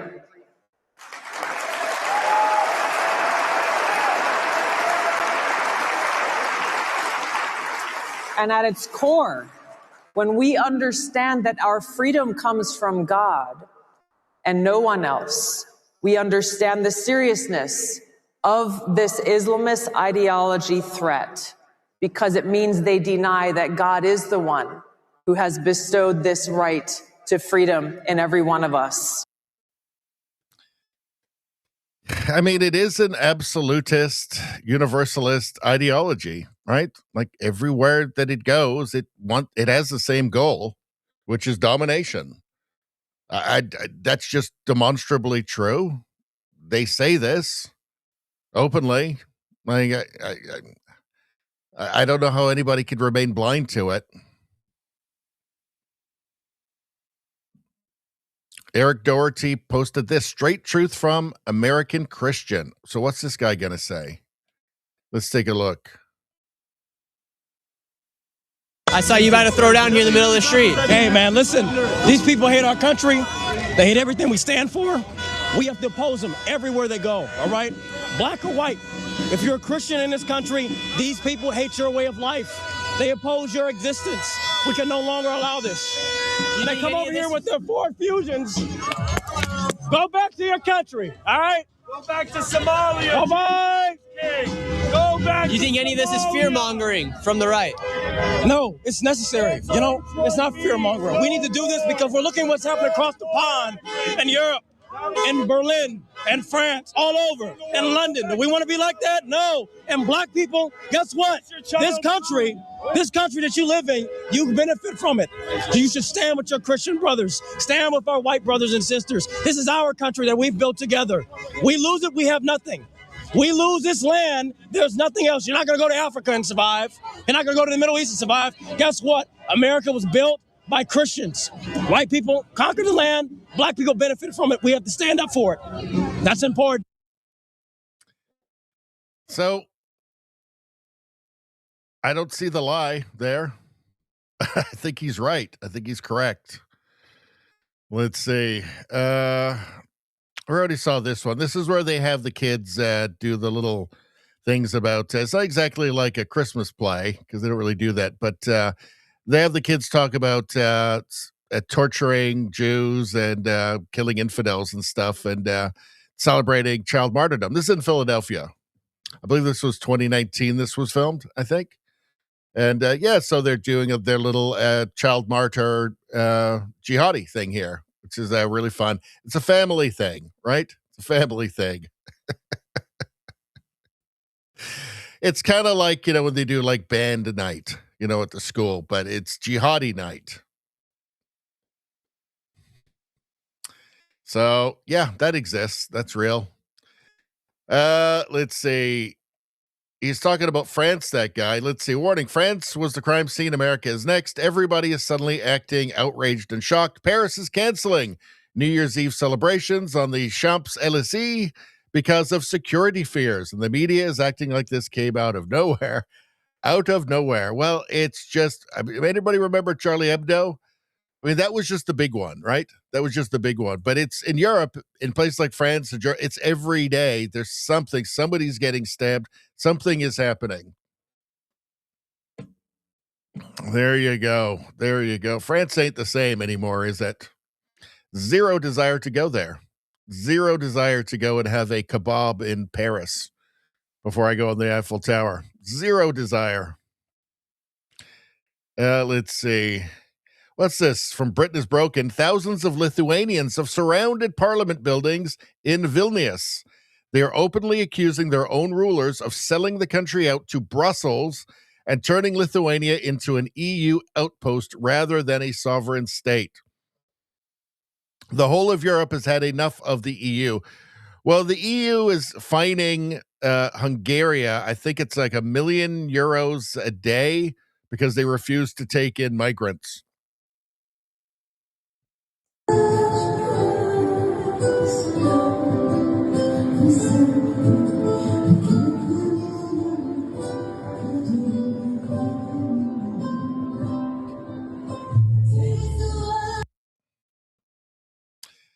Not a huge fan of that Eastern European music, I gotta say, but they like it, and they're allowed to. It's their thing. I think the EU is going to fall apart. I think it's a crumbling edifice. Economically, it's been a disaster. Certainly, in terms of immigration, it's been a total disaster. In terms of like national unity and like high trust societies that they used to be, it's been a complete disaster. Germany's welcome culture collapses. Majority now want immigration halted and deportations ramped up. From Mario Nawfal posted this. A new poll just dropped, and it's a political earthquake. A majority of Germans now support an immigration moratorium and mass deportations. Poll shows that 81% of Germans state that illegal immigration was far too high, rather too high, over the last 10 years, and only 5% view the levels as appropriate. Another 75% say illegal migration as being bad for Germany. Well, what? Of course it's going to be. You're bring in a bunch of people where, like, look, if I were to move to Germany, it would be like moving to an alien country. I don't speak the language. It would be like moving to another planet, right? Imagine from Somalia or from Afghanistan. At least I would have some of the same cultural norms as Germany, right? Let's see. What do they expect to happen? Right? What did they expect? All right. Oh, we're at the last tab. Let's go to back to the chat for a minute, and then we're going to get onto the last tab, and then we'll wrap this thing up. Let's see what's going on here. Spambot has to tap out and catch the rest on replay. Well, have a good night, Spambot. Thanks for stopping in. Let's see.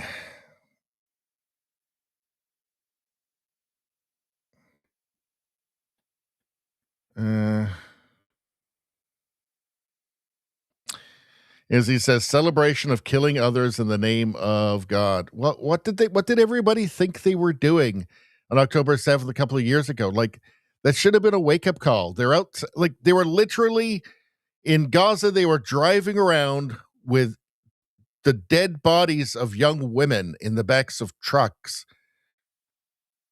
right, and desecrating their bodies with huge crowds. And they're out in the streets of Toronto and Vancouver and New York and LA and everywhere in the capitals of Europe celebrating it. Well, the bodies were still warm. I mean, that should have been a clue, right? Okay, there's something's very wrong here. Something very, very wrong. Of course, it's not a lesson that many people employ. First thing I did was make a video on the Hamas charter, which leaves no room for doubt, right? Like, you can't read that and walk away naively thinking that this is just some, oppressed oppressor narrative here.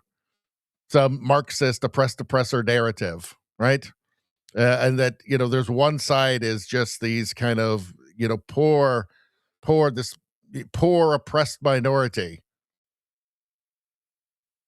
I don't know. People are dumb.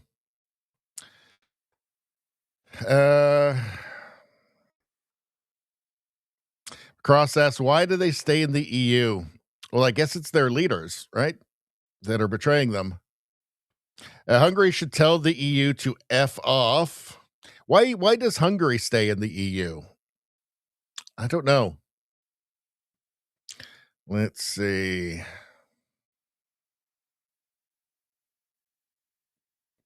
How you doing, Brian, over on YouTube? Good to see you. Let's see.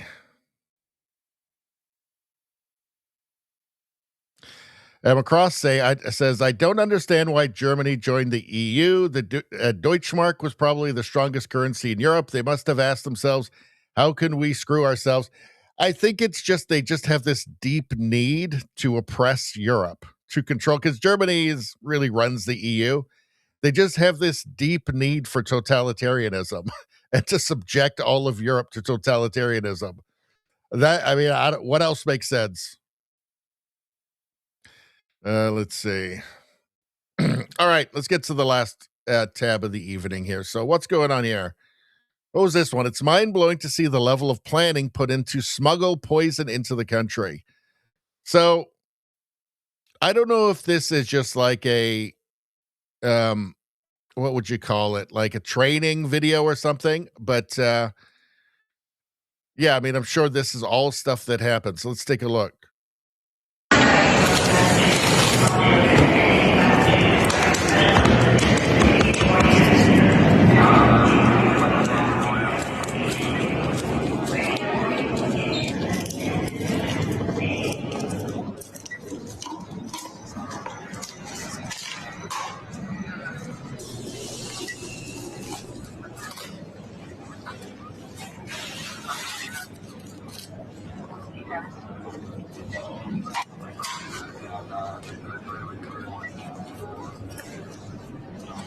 Yeah, so if you're sitting at home right now with a fake cast on your leg, cancel the plane ticket. Just cancel it. They're going to get you.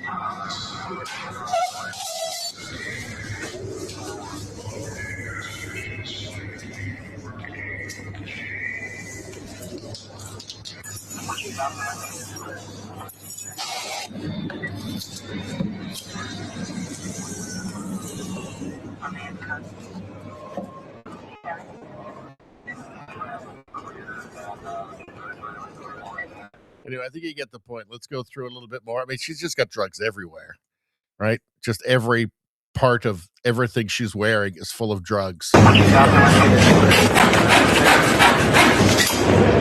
Is there drugs in it? Is there drugs in it? There's drugs in it. It's just every part of that is drugs.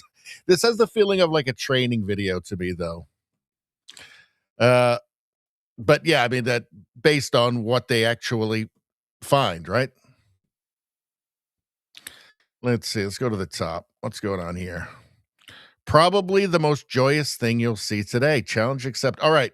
So this is a dog having a great time. And these aren't like the happiest things, like dogs skateboarding, because dogs love to skateboard, by the way. Stuff like this, it just makes you happy. Hey, what? I identified with that a few times. The face is hilarious when she does it. Oh, okay. Slower now, though.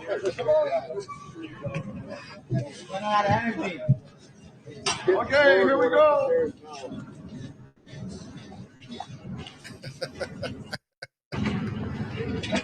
I've said this before, but the thing that amazes me is that you see how happy the dog, and you see he's like wagging his tail while he's going down. We're completely different animals with different brains and just, very far apart in in evolutionary history. And there are experiences that we understand something of what that dog is feeling when he's going down that slide wagging his tail and running back up again. Do it again, do it again. This kind of amazes me, right? That we can actually genuinely can empathize with a different animal. I don't know. I've said this before, but I just find that endlessly fascinating, right? Like with Mr. Snacks, like there are times like when I'm chasing him around or something, and I'm having the same experience as he is, right? We're both experiencing the same fun and joy. And I that's just so interesting and weird to me because he's not a person, right? Totally different from a person. But we can share experiences that are at least something like each other. Like he can understand, or I can understand something of what it's like to be him, and I just find that really weird and just kind of fascinating. Oh, this is a good one. So possibly the most joyous thing you'll see today, loving the race interrupted sign at the top. This is great. This dog, he's just been waiting all his life for this moment. Okay, can't play the damn music.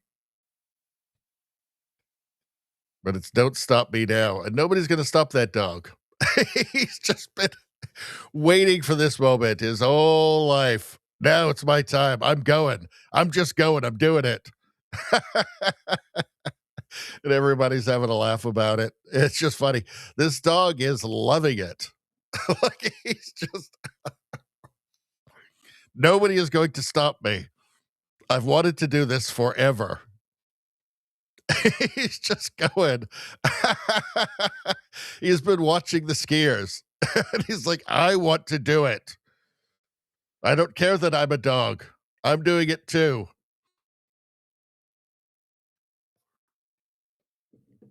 Fortunately, it's a bit blurry, so you can't really see it that well, but it's just great.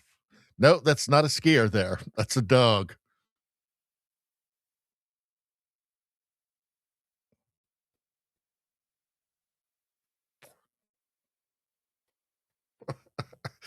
And it's such a universal thing that to just have a good time when you see it, to feel happy when you see a dog having a great time. Like everybody's smiling, everybody's amused by it.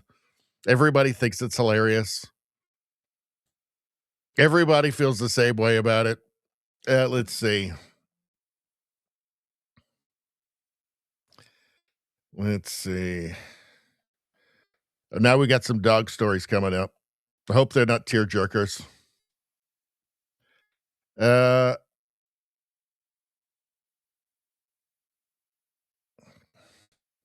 Trudeau Survivor says she's brave putting her mouth on that aluminum rod and blowing. That's effing ridiculous from a safety perspective.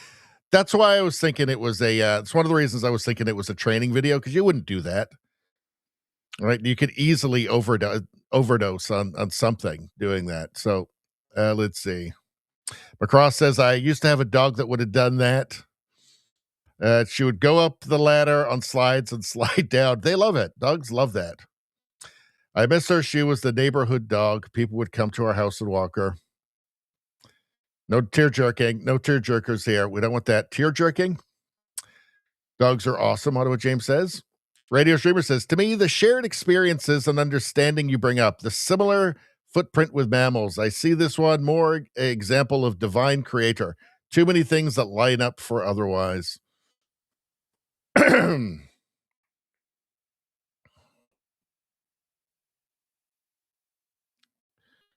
McCross says she would jump on the sled and ride it down hills too. If it was anything like a slide, she was in.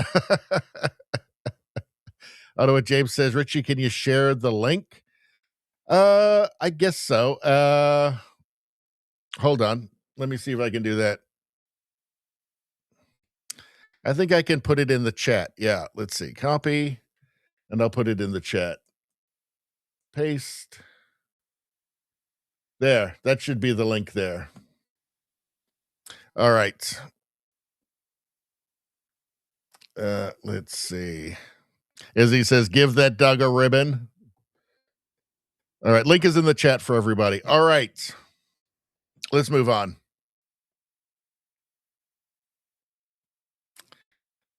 All right. So I did that. What do we got next? So, yeah, that sums it up from Defiant L's. This is an old one. I'm sure we've watched this at some point in the past, but let's take a look because it's still totally relevant. I'd like a tattoo of this really awesome Chinese symbol that I saw. We're definitely going to need your parents to come sign off on it. It's my body, my choice. You're 14. Take it from me. You're going to regret it one day.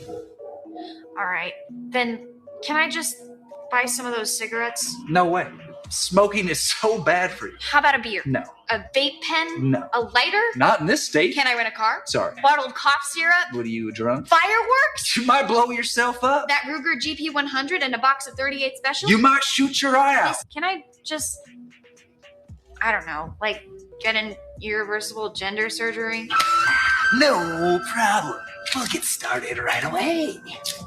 Oh, cool. I don't need my parents' permission. Of course not. What if they're not affirming? Yeah, I mean, that is actually real is the problem. That's actually real. That's actually the way that the left sees it now. Which is just, nobody would have believed it that long ago. Let's see. Let's hold on a second. Rosie says, Link Monkey Circle is completed. We give links, he gives links back. There we go. Tomorrow, which is the premium stream, is the real Link Monkey. We should just call it the Link Monkey stream, because I will just play any fucking garbage you guys send in. In fairness, most of them are pretty good. But that's the real Link Monkey stream, really. It's the premium stream. All right, let's move on. Be slow to judge based on appearance and let yourself be pleasantly surprised. So, take a look. There she goes.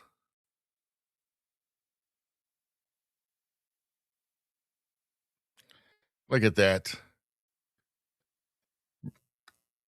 When you're that age, it's the best time to learn anything. There we go.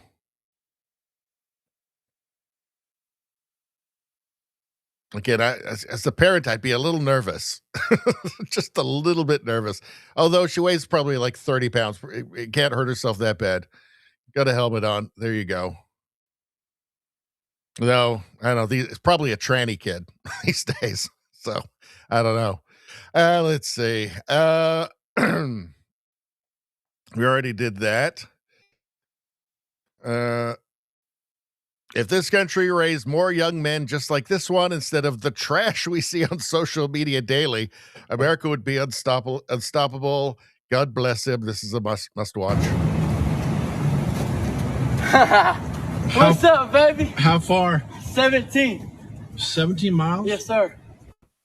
Damn. Carrying the weight of the people, baby. The weight of America. Yeah!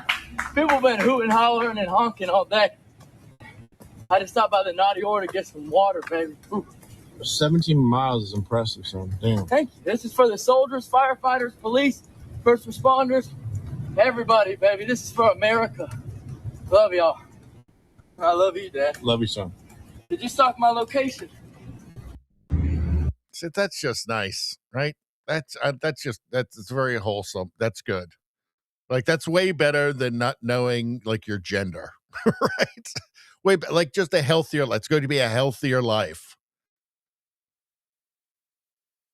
Let's see. The most beautiful ending for Swan Lake. Well, let's take a look. Most beautiful ending.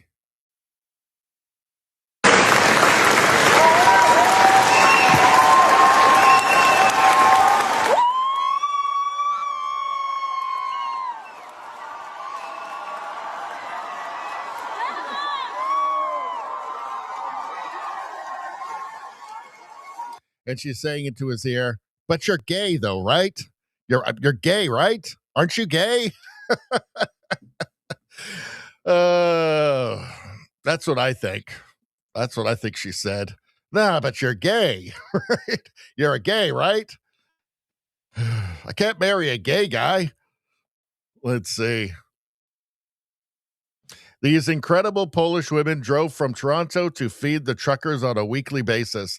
They shared their story where they supported the Freedom Convoy. Never forget the great people involved in this protest, a protest that scared the absolute crap out of the government. Let's see. Apparently, people with tablecloths on their heads screaming "Death to Canada" and "We can have a revolution" doesn't scare them, but this scares them. This terrifies them. Hi, oh my goodness. Who are you? Yes, I'm Laura Lynn Tyler Thompson, and we're just presenting what's going on behind the scenes. Who are you? I'm Bernadette, and we came here with Anna from Toronto. We brought 1,550 Polish sausages for our truckers. We brought some bread and buns and Polish donuts, and you know what? We know that they drive, so we didn't bring alcohol, but should they request some Polish vodka, we're very happy to bring that too. Okay, that is wonderful. Why did you do this? Because we stand behind them. We come from communist country, and we came here because we didn't want to have oppression. We wanted to live in a free country, and for the last 2 years, we're living like prisoners. We are being told to stay at home. We're told not to go to the restaurant, not to go to the church.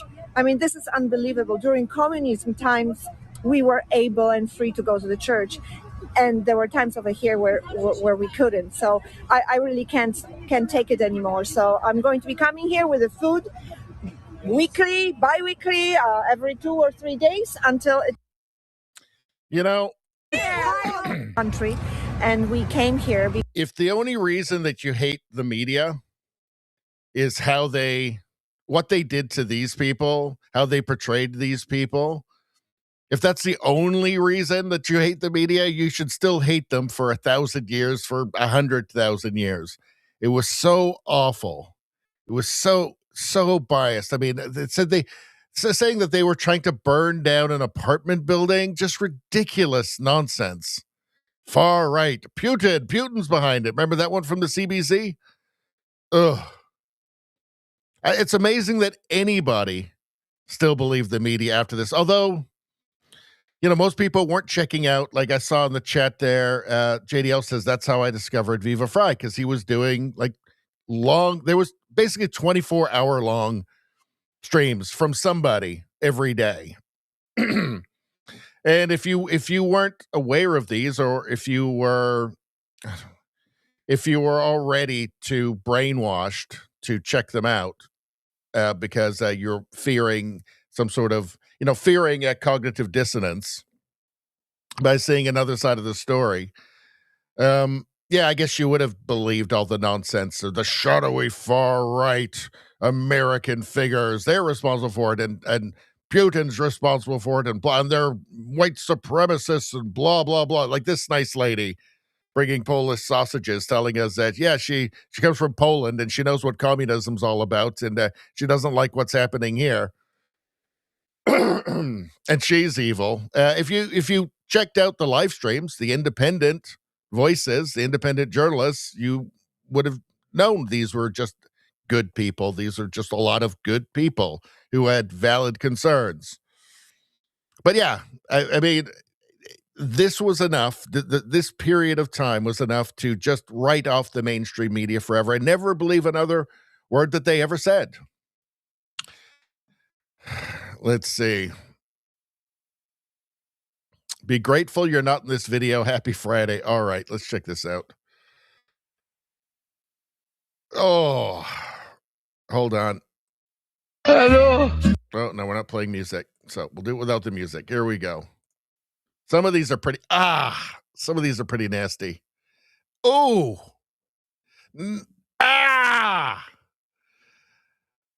Oh, she kicks herself in the face there when she falls back. Oh, God. No. Ow. Oh, that's the least of them so far. Oh, no. Ow. That was good. Oh, geez. Ow. Oh. No, big mistake. Oh, faceplant. I get sympathy pains from watching this. I can't do it. There's only so many I can watch. I just feel it. I feel it. Send this to someone and say nothing. All right, here we go.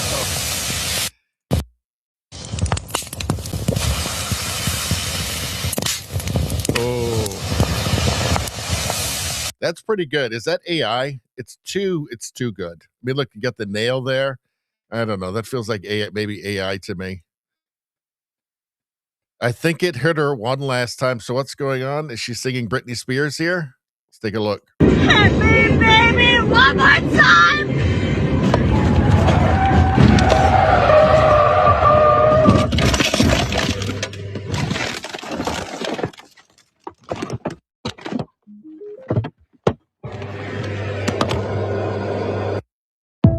I think that one was actually real. Let's see. A shocking, uncontrolled discharge. Arc flashes don't behave like fire. They expand instantly, releasing heat, pressure, and light. Well, let's take a look. This is pretty crazy. It's amazing these guys survived this.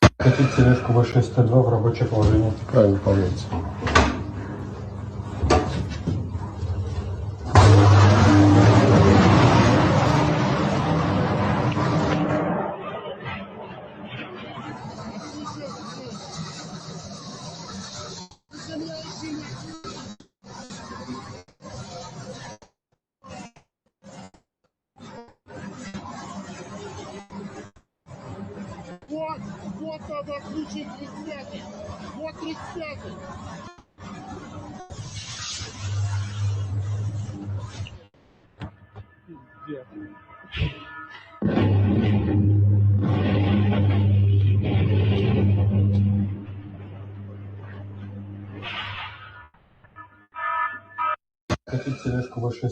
Crazy. Let's get back to the chat for a second. Let's see.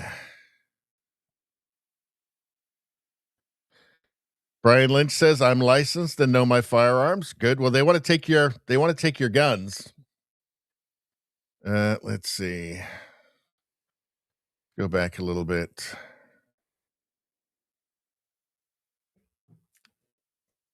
As he says, the world fell off a cliff around 2016. Trump broke a lot of people. Yep, that's true. Let's see. Deep state pushing out propaganda. Yep.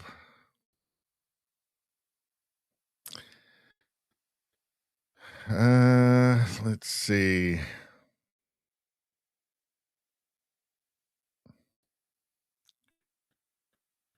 Let's see. I'm confused by some of the stuff that's happening in the chat right now. So there's something about somebody getting an operation. Let's see. Izzy says, actually, before that, Gamergate was the first big pushback. I do vaguely remember that. Let's see. I think that's when I first started kind of getting interested in like YouTube. Let's see. JDL says that's how I discovered Viva Fry. Yep. Yeah, that's where he really got popular, was that. I don't know what James says. No one starved during the convoy. Let's see.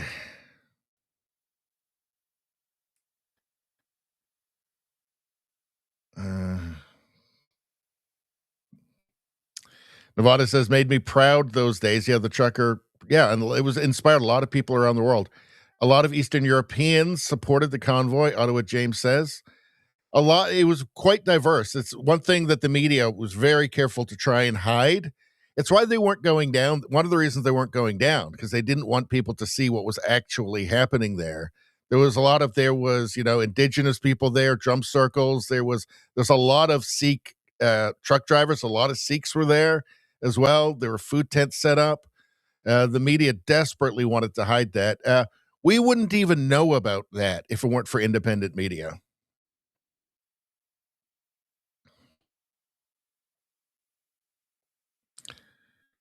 Let's see. Rosie says, is everyone subscribed? Surely someone in viewing could use a gifted sub. One awaits. Maybe everybody is. I don't know. Brian Lynch over on YouTube says, I'm an old native dude. God bless Chris Barber and Tamara Leach. Yeah, you know what? There was a lot of indigenous people supported it, 100%. And again, the media hid that from people.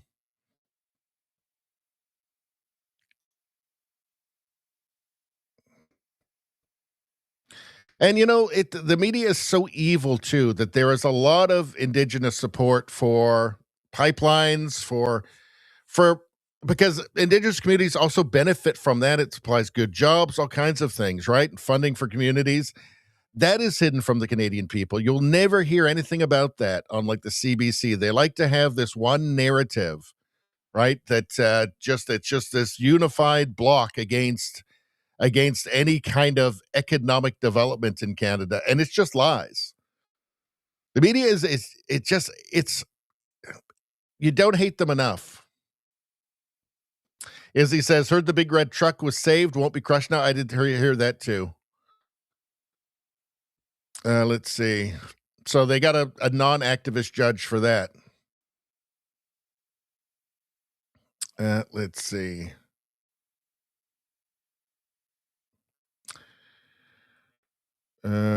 Radio Streamer says, why would you do that? I know enough about electricity that is beyond suicidal. The amount of power going through a main substation is very hard to grasp. Well, it sounded like Russians, so they probably just drank 40 ounces of vodka each. So maybe that's the explanation. Let's see. Changing a fuse caused the fire, as he says.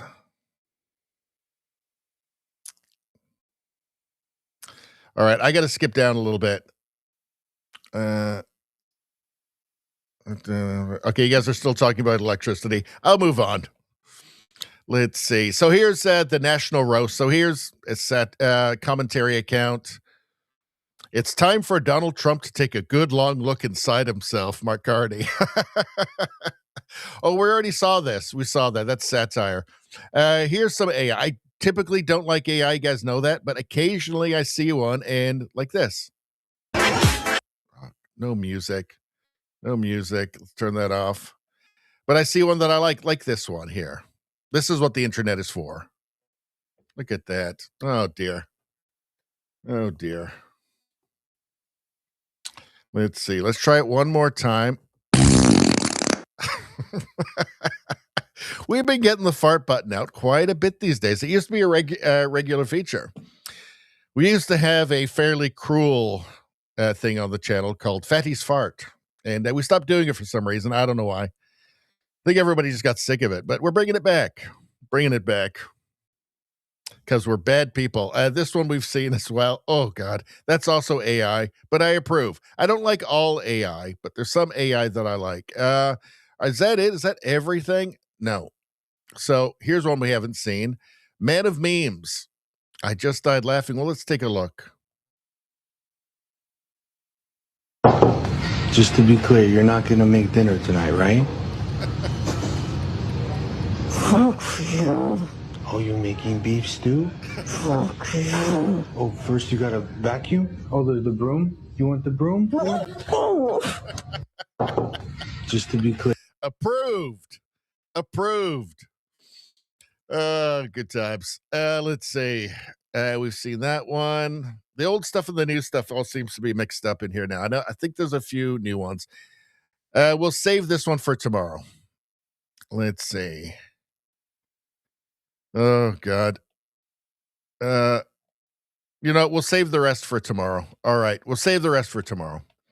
We're almost 3 hours in Sunday night. I was only planning on, I was hoping I could just do 2 hours because I still got some stuff I got to do tonight. But I don't know. I keep trying to get out and you pull me back in. Pull me back in. All right. We're done. Let's finish off the chats and then we'll get out of here for the night. Izzy says, I think the whole facility melted down. I think I've seen a longer video of this. Lots of booms. Lots of booms. Okay.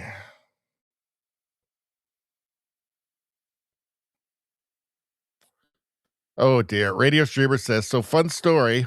My mother being a firefighter, she's gotten some weird calls. One of them was at a substation trying to steal copper from a live transformer. They call them crispy critters. Crispy critters. Dude. Well, I mean, you're trying to steal copper from a live transformer. I mean, yikes. So I don't know. That's what the Darwin Law or something? I don't know. Let's see. Darwin Award. Let's see. Beef stew. Rosie thought that was funny. I thought that too. Let's see. I know what James says. Good stream, Richie. Well, thank you very much, sir. All right. Jenny L says, hit that like. Everybody hit that like and get that free good karma from the channel. In these troubled times, can you really afford to turn your back on some free good karma? Well, it's not quite free. You got to hit the like. I know. Let's see. I don't know what James says. I don't know if you can stream this, but maybe Tuesday. Well, is it a Christmas? Well, I don't know. We'll make this the last thing. And hold on. And I'll try to remember to bring the screen back on after I put this on there. It's not something disgusting, right? Better not be something disgusting. Let's see. What is this? Is this long? This is a custom sticker, and this is a custom. All right. Here we go. What is it? It's 10 minutes long. No, I'm not playing the 10-minute long clip right at the end of the stream. No. So maybe we can take a look at it tomorrow. But I'm not ending off the stream with this 10-minute clip about politics. No. Absolutely not. That's not how we do things here. Absolutely. In fact, I'm shocked that you would even suggest it. I am shocked that you would even try that. Absolutely not, my friend. I mean, look, I love you. You guys are great. Everybody's great. But no, Jesus Christ, what a lack of respect you have for the chat here and the viewers. Trying to push that on us. Absolutely not, my friend. No, this is a disgrace. What's it about? Hold on. What's it about? I wouldn't be running a $79 billion deficit right now, conservative leader Pierre Poilievre. Do you know what? I thought I had that clip racked up. I thought I had this racked up for tonight. Hold on. Didn't I have this rack? I thought I had that racked up. Do you know what? I meant to show that clip. Let's see. Do you know what? I mean, great minds think alike. Great minds think alike. I meant to have that clip. I meant to show that clip tonight. And for somehow, I thought that I had bookmarked it. So, as I say, great minds think alike. But I can't do it now. I'm too tired. Don't know if you can stream this, but maybe Tuesday. Maybe we'll do it tomorrow night. You know what? Fuck it. We're just going to do it tonight. I did mean to do this one anyway. So my apologies. My apologies. You were right. I was wrong. I can admit when I'm wrong. Right? I can admit when I'm wrong. I was wrong on this. I was wrong to attack you for putting that link in there. And we'll never speak of this again. Let's take a look. The break, we brought you part one of our conversation with Conservative leader Pierre Poilievre. Here's part two. I do want to talk about inflation because we've got new numbers out from Statistics Canada this week, in particular about grocery prices, and you flagged some of it right there. Another 4.7% higher in this November than it was last November. You have consistently laid the blame for that at the Prime Minister's feet. You've also more specifically blamed high government spending, big government deficits, which this deficit objectively is very high. If that were the case, though, wouldn't core inflation also be increasing at the same rate as those grocery prices? It is increasing. It's been between 2.8 and 3% ever since Mr. Carney became Prime Minister, which is not, the target is 2. When it's at 3, that's not 1% higher, that's 50% higher. And people feel that in higher costs for food is the worst offender right now, of course, 4.7 or 4.8%. But not only food, other basic essentials are going up. Rent has been going up. The cost of fuel, if you take out the temporary effect of the carbon tax, has been going up. So Canadians can't afford this government. And it's very simple. When you're creating cash faster than you're creating the stuff cash buys, you have inflation. And that is one of the reasons why prices continue to rise. And for many people, they should know by now not to try and catch him out on some detail. He knows the details better than any of them. He knows the details better than Carney. That's one of the things that impressed me about him originally, is that he could talk about the details in depth about any subject relating to Canada and the Canadian economy. He's got it all down, right? It amazes me they keep trying to. It amazes me that she would try and catch him on something like that. He's going to win that. Pierre is going to win that argument. He knows his stuff. People rise faster than their incomes. It's why we have a record number of people lined up at food banks. It's why we meet people every single day who tell me they simply cannot afford to put food on the table anymore.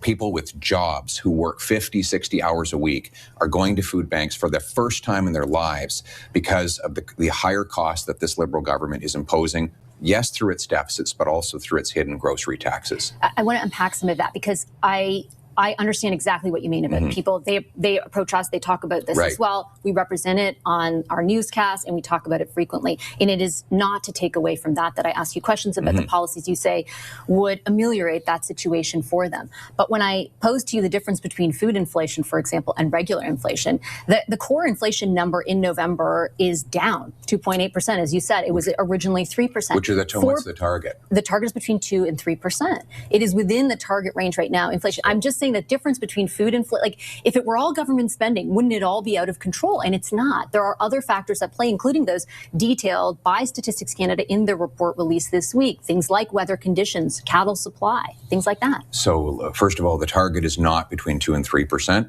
The target is 2%. The range is 1 to 3. And we're at the top of the range and on the verge of going over it. For food prices, it's 4.8. And Canadians will be forced to spend an extra $1,000 next year on groceries for a total of $17,600, an almost unbelievable amount of money, an amount that is doubled under the Liberal government. It is true that that inflation is too high across the board. Food is worse. Now, why is inflation high across the board? Because the government is running a $78 billion deficit. They're creating more cash. That bids up the price of goods. Why is food worse? Because on top of the monetary inflation of printing money, you've got a bunch of extra hidden taxes. You've got the industrial carbon tax, which applies on farm equipment, fertilizer, for food processors. You've got the food packaging tax.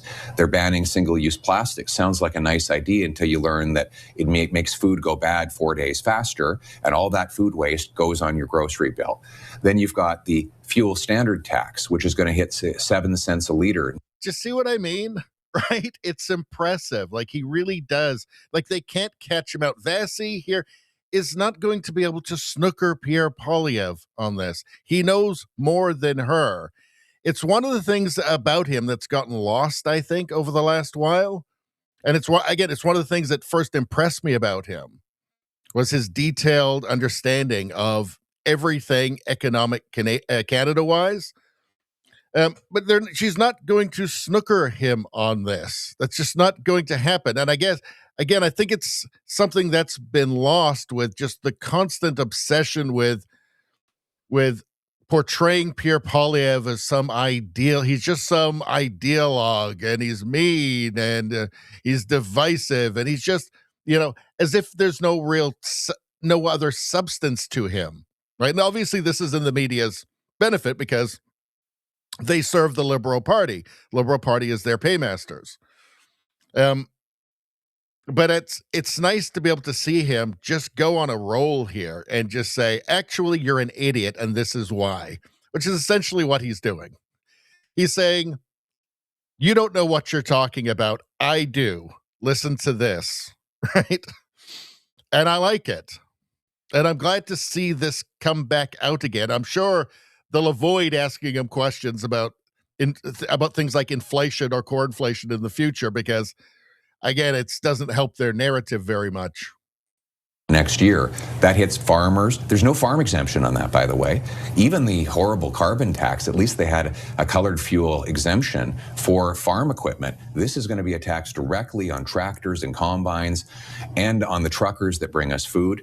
And then, of course, you've got the deficit. So all of these are all Liberal policies that drive up the cost of food and everything else. And that's why we need to cut the taxes, but also cut the wasteful spending to bring down that crazy deficit. But two of those things that you flagged, for example, the packaging stuff that's about to come, the clean fuel regulations, all of those are things that are to come into effect in the future at the level that you have described and that all your press releases talk about. That's not actually what's happening right now. So are you not misrepresenting, again, the truth, the full picture? Like you want Canadians to believe everything is the government's fault. Some of it is, but not all of it. So those things are in place right now. The industrial carbon tax is in place right now. But your own language said is going to be. Like the industrial carbon tax, yes, but the food packaging and the clean fuel regulations. The packaging tax is already in place. The fuel standard is in place as well. I said next year it's rising even more to 7 cents a liter. I think it's 3 or 4 right now. So these policies are in place already. You're right to say they're going to get worse the longer the Liberals are in power because they have an accelerator on all of those taxes, but they are in place right now and they have real costs today. But is it fair to say that it's just that stuff? Like, why isn't Statistics Canada, who used to, for example, isolate the carbon tax and driving up the price of gasoline and be honest with Canadians about that, why are they not saying, here are all the things that the government is doing that is wrong, that is leading to these excessive prices? Instead, they're very specific in highlighting higher beef prices have been driven in part by lower cattle inventories in North America. Coffee prices have been impacted by adverse weather conditions in growing regions. Like, there are other reasons, and you don't want to concede that at all. Well, if there were just a bunch of sporadic reasons that are scattered across the world, then you would presume there would be other things that would favor price reductions and cancel them out.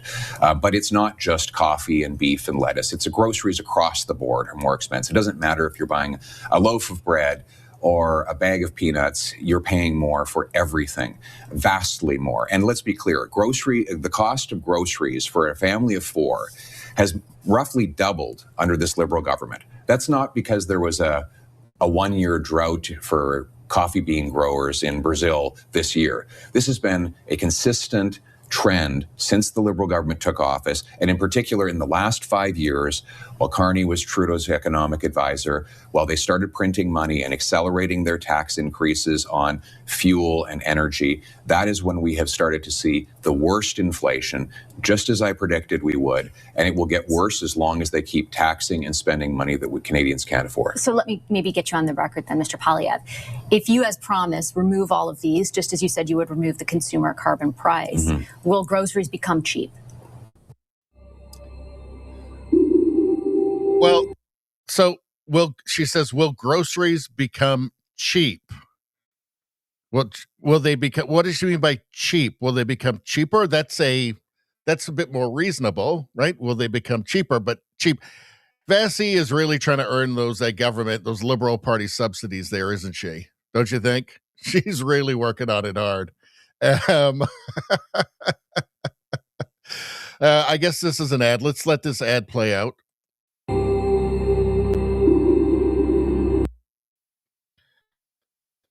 All right, hold on.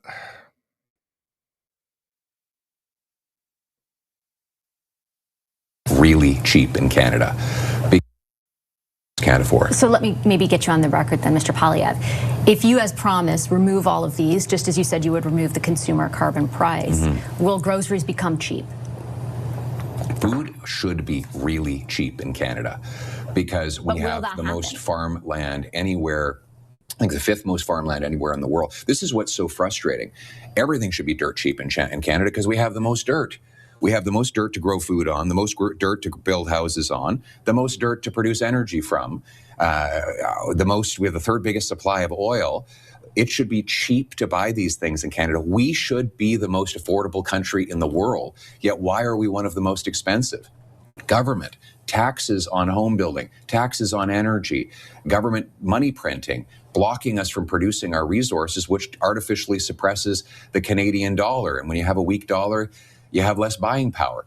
The cost of living crisis is entirely government made, and that is what is so frustrating about it. Respectfully, though, my question was, if you remove, as you allege, all of these policies that are the sole contributor to inflation, which I counter, I don't know if that's the Didn't he just actually answer that question?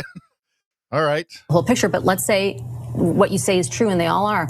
In your prime minister, and you do all that, will Canadians have cheap food prices? Savings. Because when the carbon price was removed, they did not. Because they brought in They didn't bring it in. They already had taxes, it. We litigated this before. Yes, but they're increasing, and you can't. So the Liberals take one hand out of your right pocket and put 2 or 3 hands in your left pocket, and they ask you to thank them for it.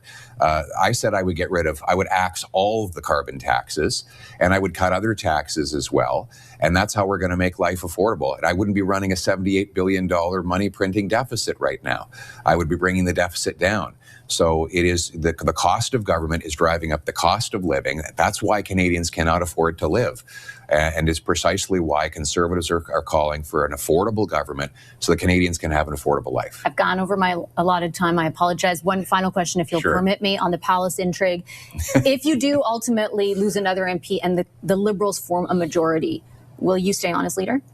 That'll be up to the members of our party, because our party is not run by backroom deals in Ottawa, but by the welders and waitresses, soldiers and police officers, small business people who actually join the party and come to our convention. I am fighting for them.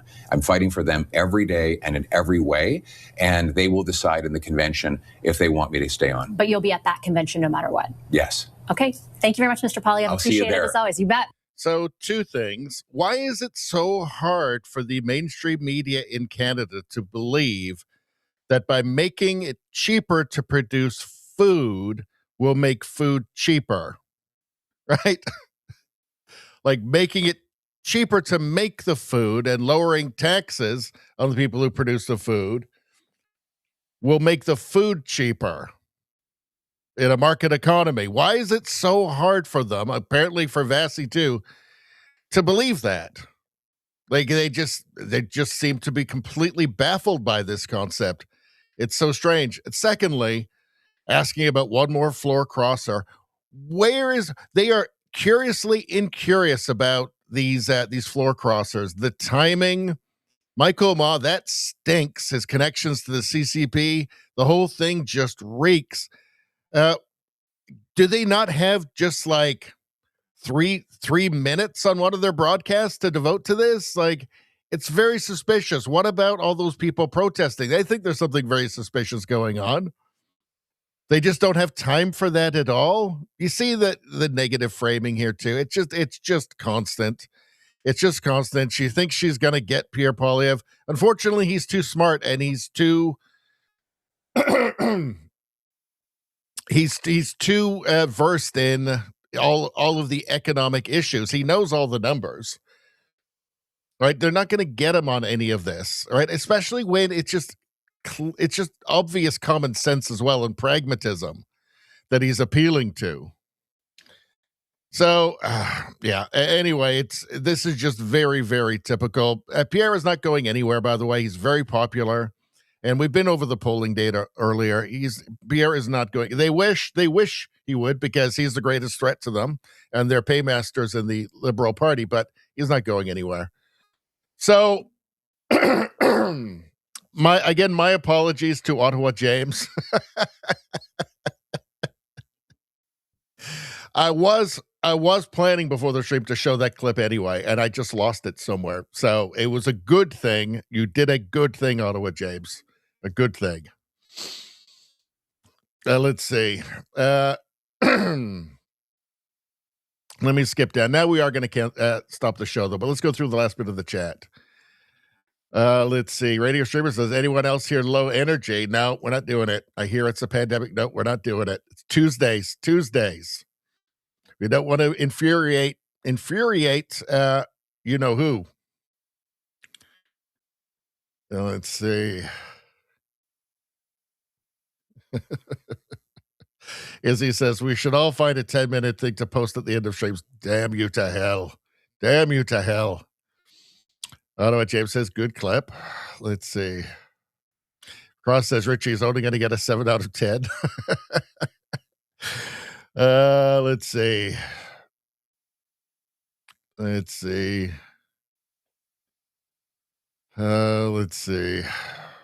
Rosie says, gifted sub is waiting. Anyone else joining chat? Did Rosie gift a sub earlier? Did I miss it? Or is it from the last stream still? Must be from the last stream, I guess. All right. Anyway, thanks, Rosie. Let's see. Hold on. All right. Radio Streamer says, just take the win to Ottawa James. Let's see. Izzy says, energy costs are high right now. It's crazy in Canada. Let's see. Ottawa James says, yeah, Pierre is a smart dude. He is. And I think just his grasp of all the numbers and just the mechanics of how the Canadian economy works has kind of been lost with all the social issues and stuff, and just the framing of him by the mainstream media. Radio Streamer says, well, Trump was mean, but also a realist. And guess who got elected despite the media? Well, exactly. That's what they fear, though. They fear that Pierre is still very strong. He's stronger than any conservative leader has been in a very long time. Certainly more so than the last two. Let's see. Radio Streamer says, I bet her earpiece is working overtime. Yeah, I bet. Still better than Rosemary Barton, though. Ottawa James says, I have lost any respect for Vassie I ever had. She's been going downhill. She's been getting some having some meetings with the producers and the people who run the station, I'm sure. Streamer says, I bet it's more like 12 people against one in that earpiece and they still lose. Yep. Let's see. We'll save that link for tomorrow, Rosie. I got to get off really quick. We're 3 hours and 60 minutes in on a Sunday night, for God's sakes. Come on. Let's see. Let's see. Izzy says food overall is on the rise. Can't walk in the store for less than $80 a visit these days. Yeah, $80 is you're lucky. Ghetto Monkey. Good to see you right at the end of the stream. He says $80 is one bag. Yeah, that's if you're being careful.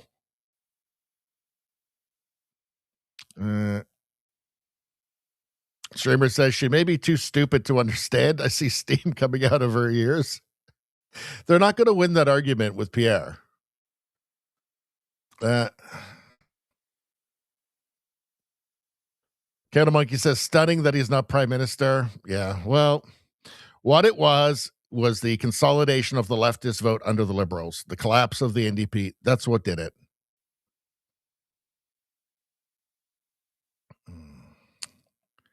Let's see. Ghetto Monkey says huge disappointment from the last election. Well, you guys know how I feel about that. I got pretty black-pilled there for a couple of weeks. Let's see.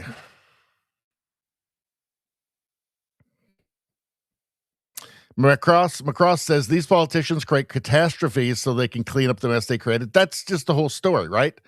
So it's just the last 10 years, the Liberals just creating a giant mess, and then the CBC telling everybody that they're the perfect people to fix the mess that they made.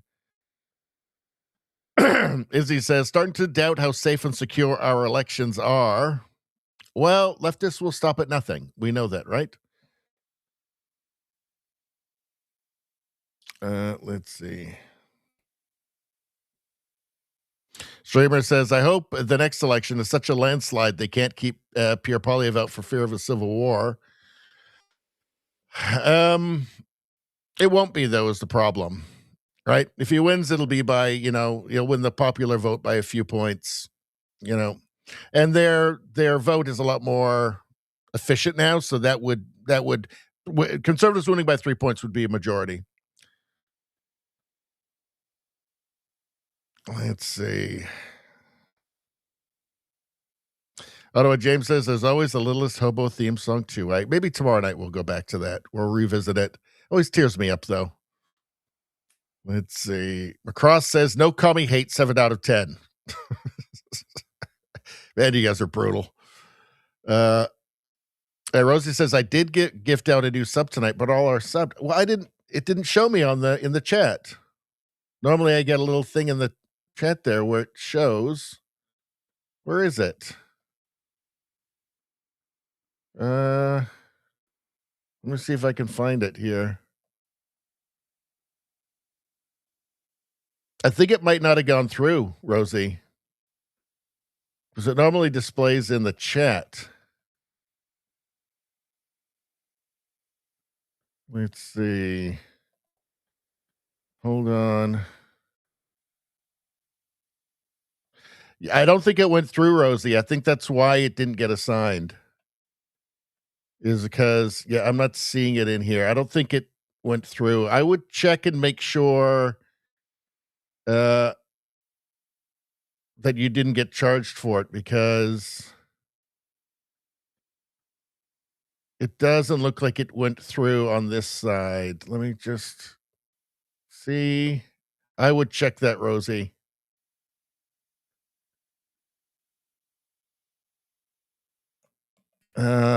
But you know what? We'll still do a best person ever anyway. Here we go.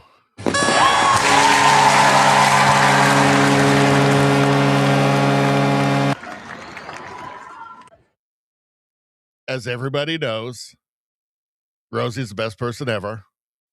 Gifting a sub is the best thing anybody can ever do in all of history and into the future and until the end of time. Best person ever. Anybody that you admire from the past, the present, future, whatever, doesn't really matter. I don't care. All human garbage compared to Rosie. Rosie, best person ever.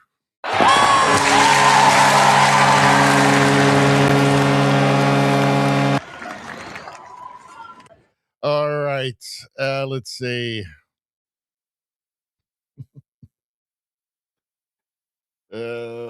What's going on?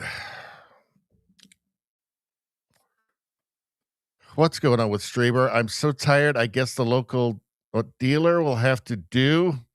Don't smoke that blue meth. I hear he has a TikTok supplier. What's going on here? Hope he doesn't stab me. I guess that's not Richie's fault if it happens.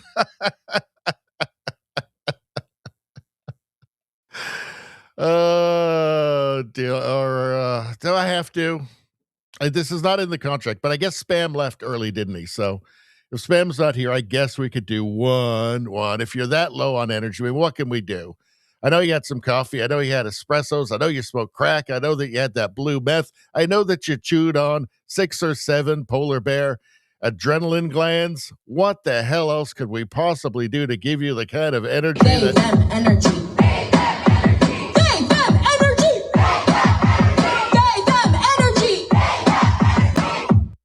Antipot. It's Christmas. How could I refuse you? How could I refuse you the they them energy when you need it so badly? It's Christmas. Even Spambot can't be mad about that. Let's see. Let's see. Rosie asks, what is your schedule, Richie? So we're doing premium tomorrow, 6. We're doing the Christmas stream, 6 o'clock on Tuesday, and then we're back on Friday. And then we will be back on Sunday. Maybe we'll do the premium on Monday. I'm not sure. That'll be with tomorrow's. That'll be 4 this month, and we're way over. The amount we need to do to stay in the creator program. And then we'll do Tuesday, and I believe I'm leaving on the 1st. Might do something on New Year's Eve just because I don't really want to, I got to be honest, but because I got to travel the next day. But I might, just because if I do it late enough, it'll tick over. The hours will tick over to the 1st, which means they'll count for the creator program for January. But definitely just normal schedule until the 1st. And then I'm off until I will be back on the 14th, probably. So, and then I got to go hard. So I'll have to do probably live streams like every night for a week when I get back, because I got to fit a month's worth of live streaming into 2 weeks.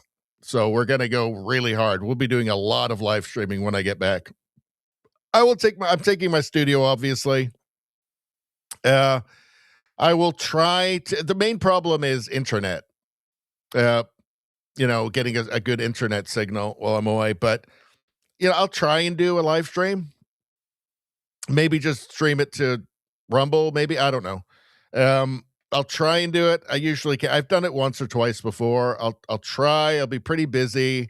One thing I'm going to do is I'm going to try and schedule a bunch of clip videos to go out while I'm away. Ones that are like non-time sensitive. So any like woke mind virus, so it doesn't really matter when it goes on. And I will be trying to do some videos while I'm gone, but hopefully I can do a live stream. It won't be many, maybe one. Maybe, I don't know. If I do one early on and it goes well, maybe I'll try and do a second. But yeah, we'll be regular schedule until the 1st, and then it'll be 2 weeks. And then we're going to go really hard for the end of January. JDL has surgery Tuesday. Prayers out to JDL. Hope everything goes great. Let's see. Ottawa James says hopefully a majority for the next election for Conservatives. Absolutely. Let's see.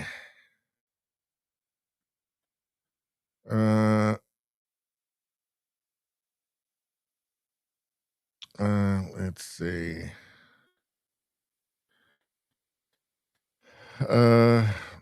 Rosie says it would have taken less time to follow my link than best person ever, but best person ever is better. That's a special thing. It's a sacred thing on this channel. Did Tate DeMoor fight? They fought. It was awful. Andrew Tate was gassed after the second round. And frankly, it was embarrassing. Andrew Tate, I think, is deeply embarrassed now.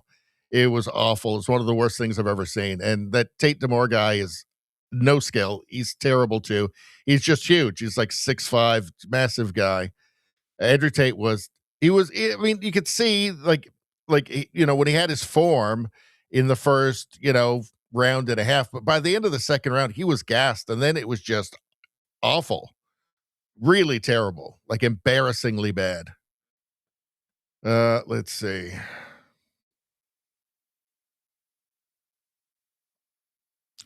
All right, you guys are still going strong in the chat here. I got to get off the stream.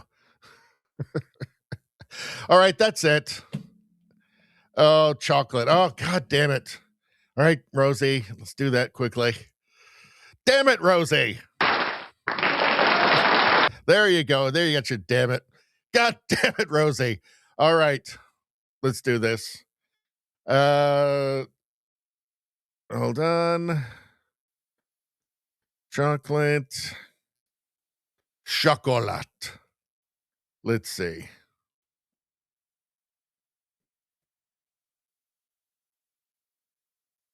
No, not that. We already did that one. Keeps bringing up the same stuff a lot. No, we're not watching that. Hold on. Just like a random one of a bear came on. Hold on. I'll switch it back in a second. Like, this is what comes up when you type in chocolate. Like, Elon Musk was in there, and, well, that looks pretty good. Those look pretty good, don't they? That's pretty good stuff. That looks like a peanut butter one there. All right, that looks pretty good. That's a pretty good chocolate right there. All right. That's good stuff. All right. Ritter Sport. All right.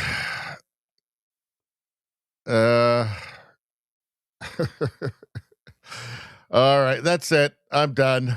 We're going to have to call it a night. Thanks for showing up, everyone. And my apologies to any of you I insulted or offended during this stream. You know what I'm like.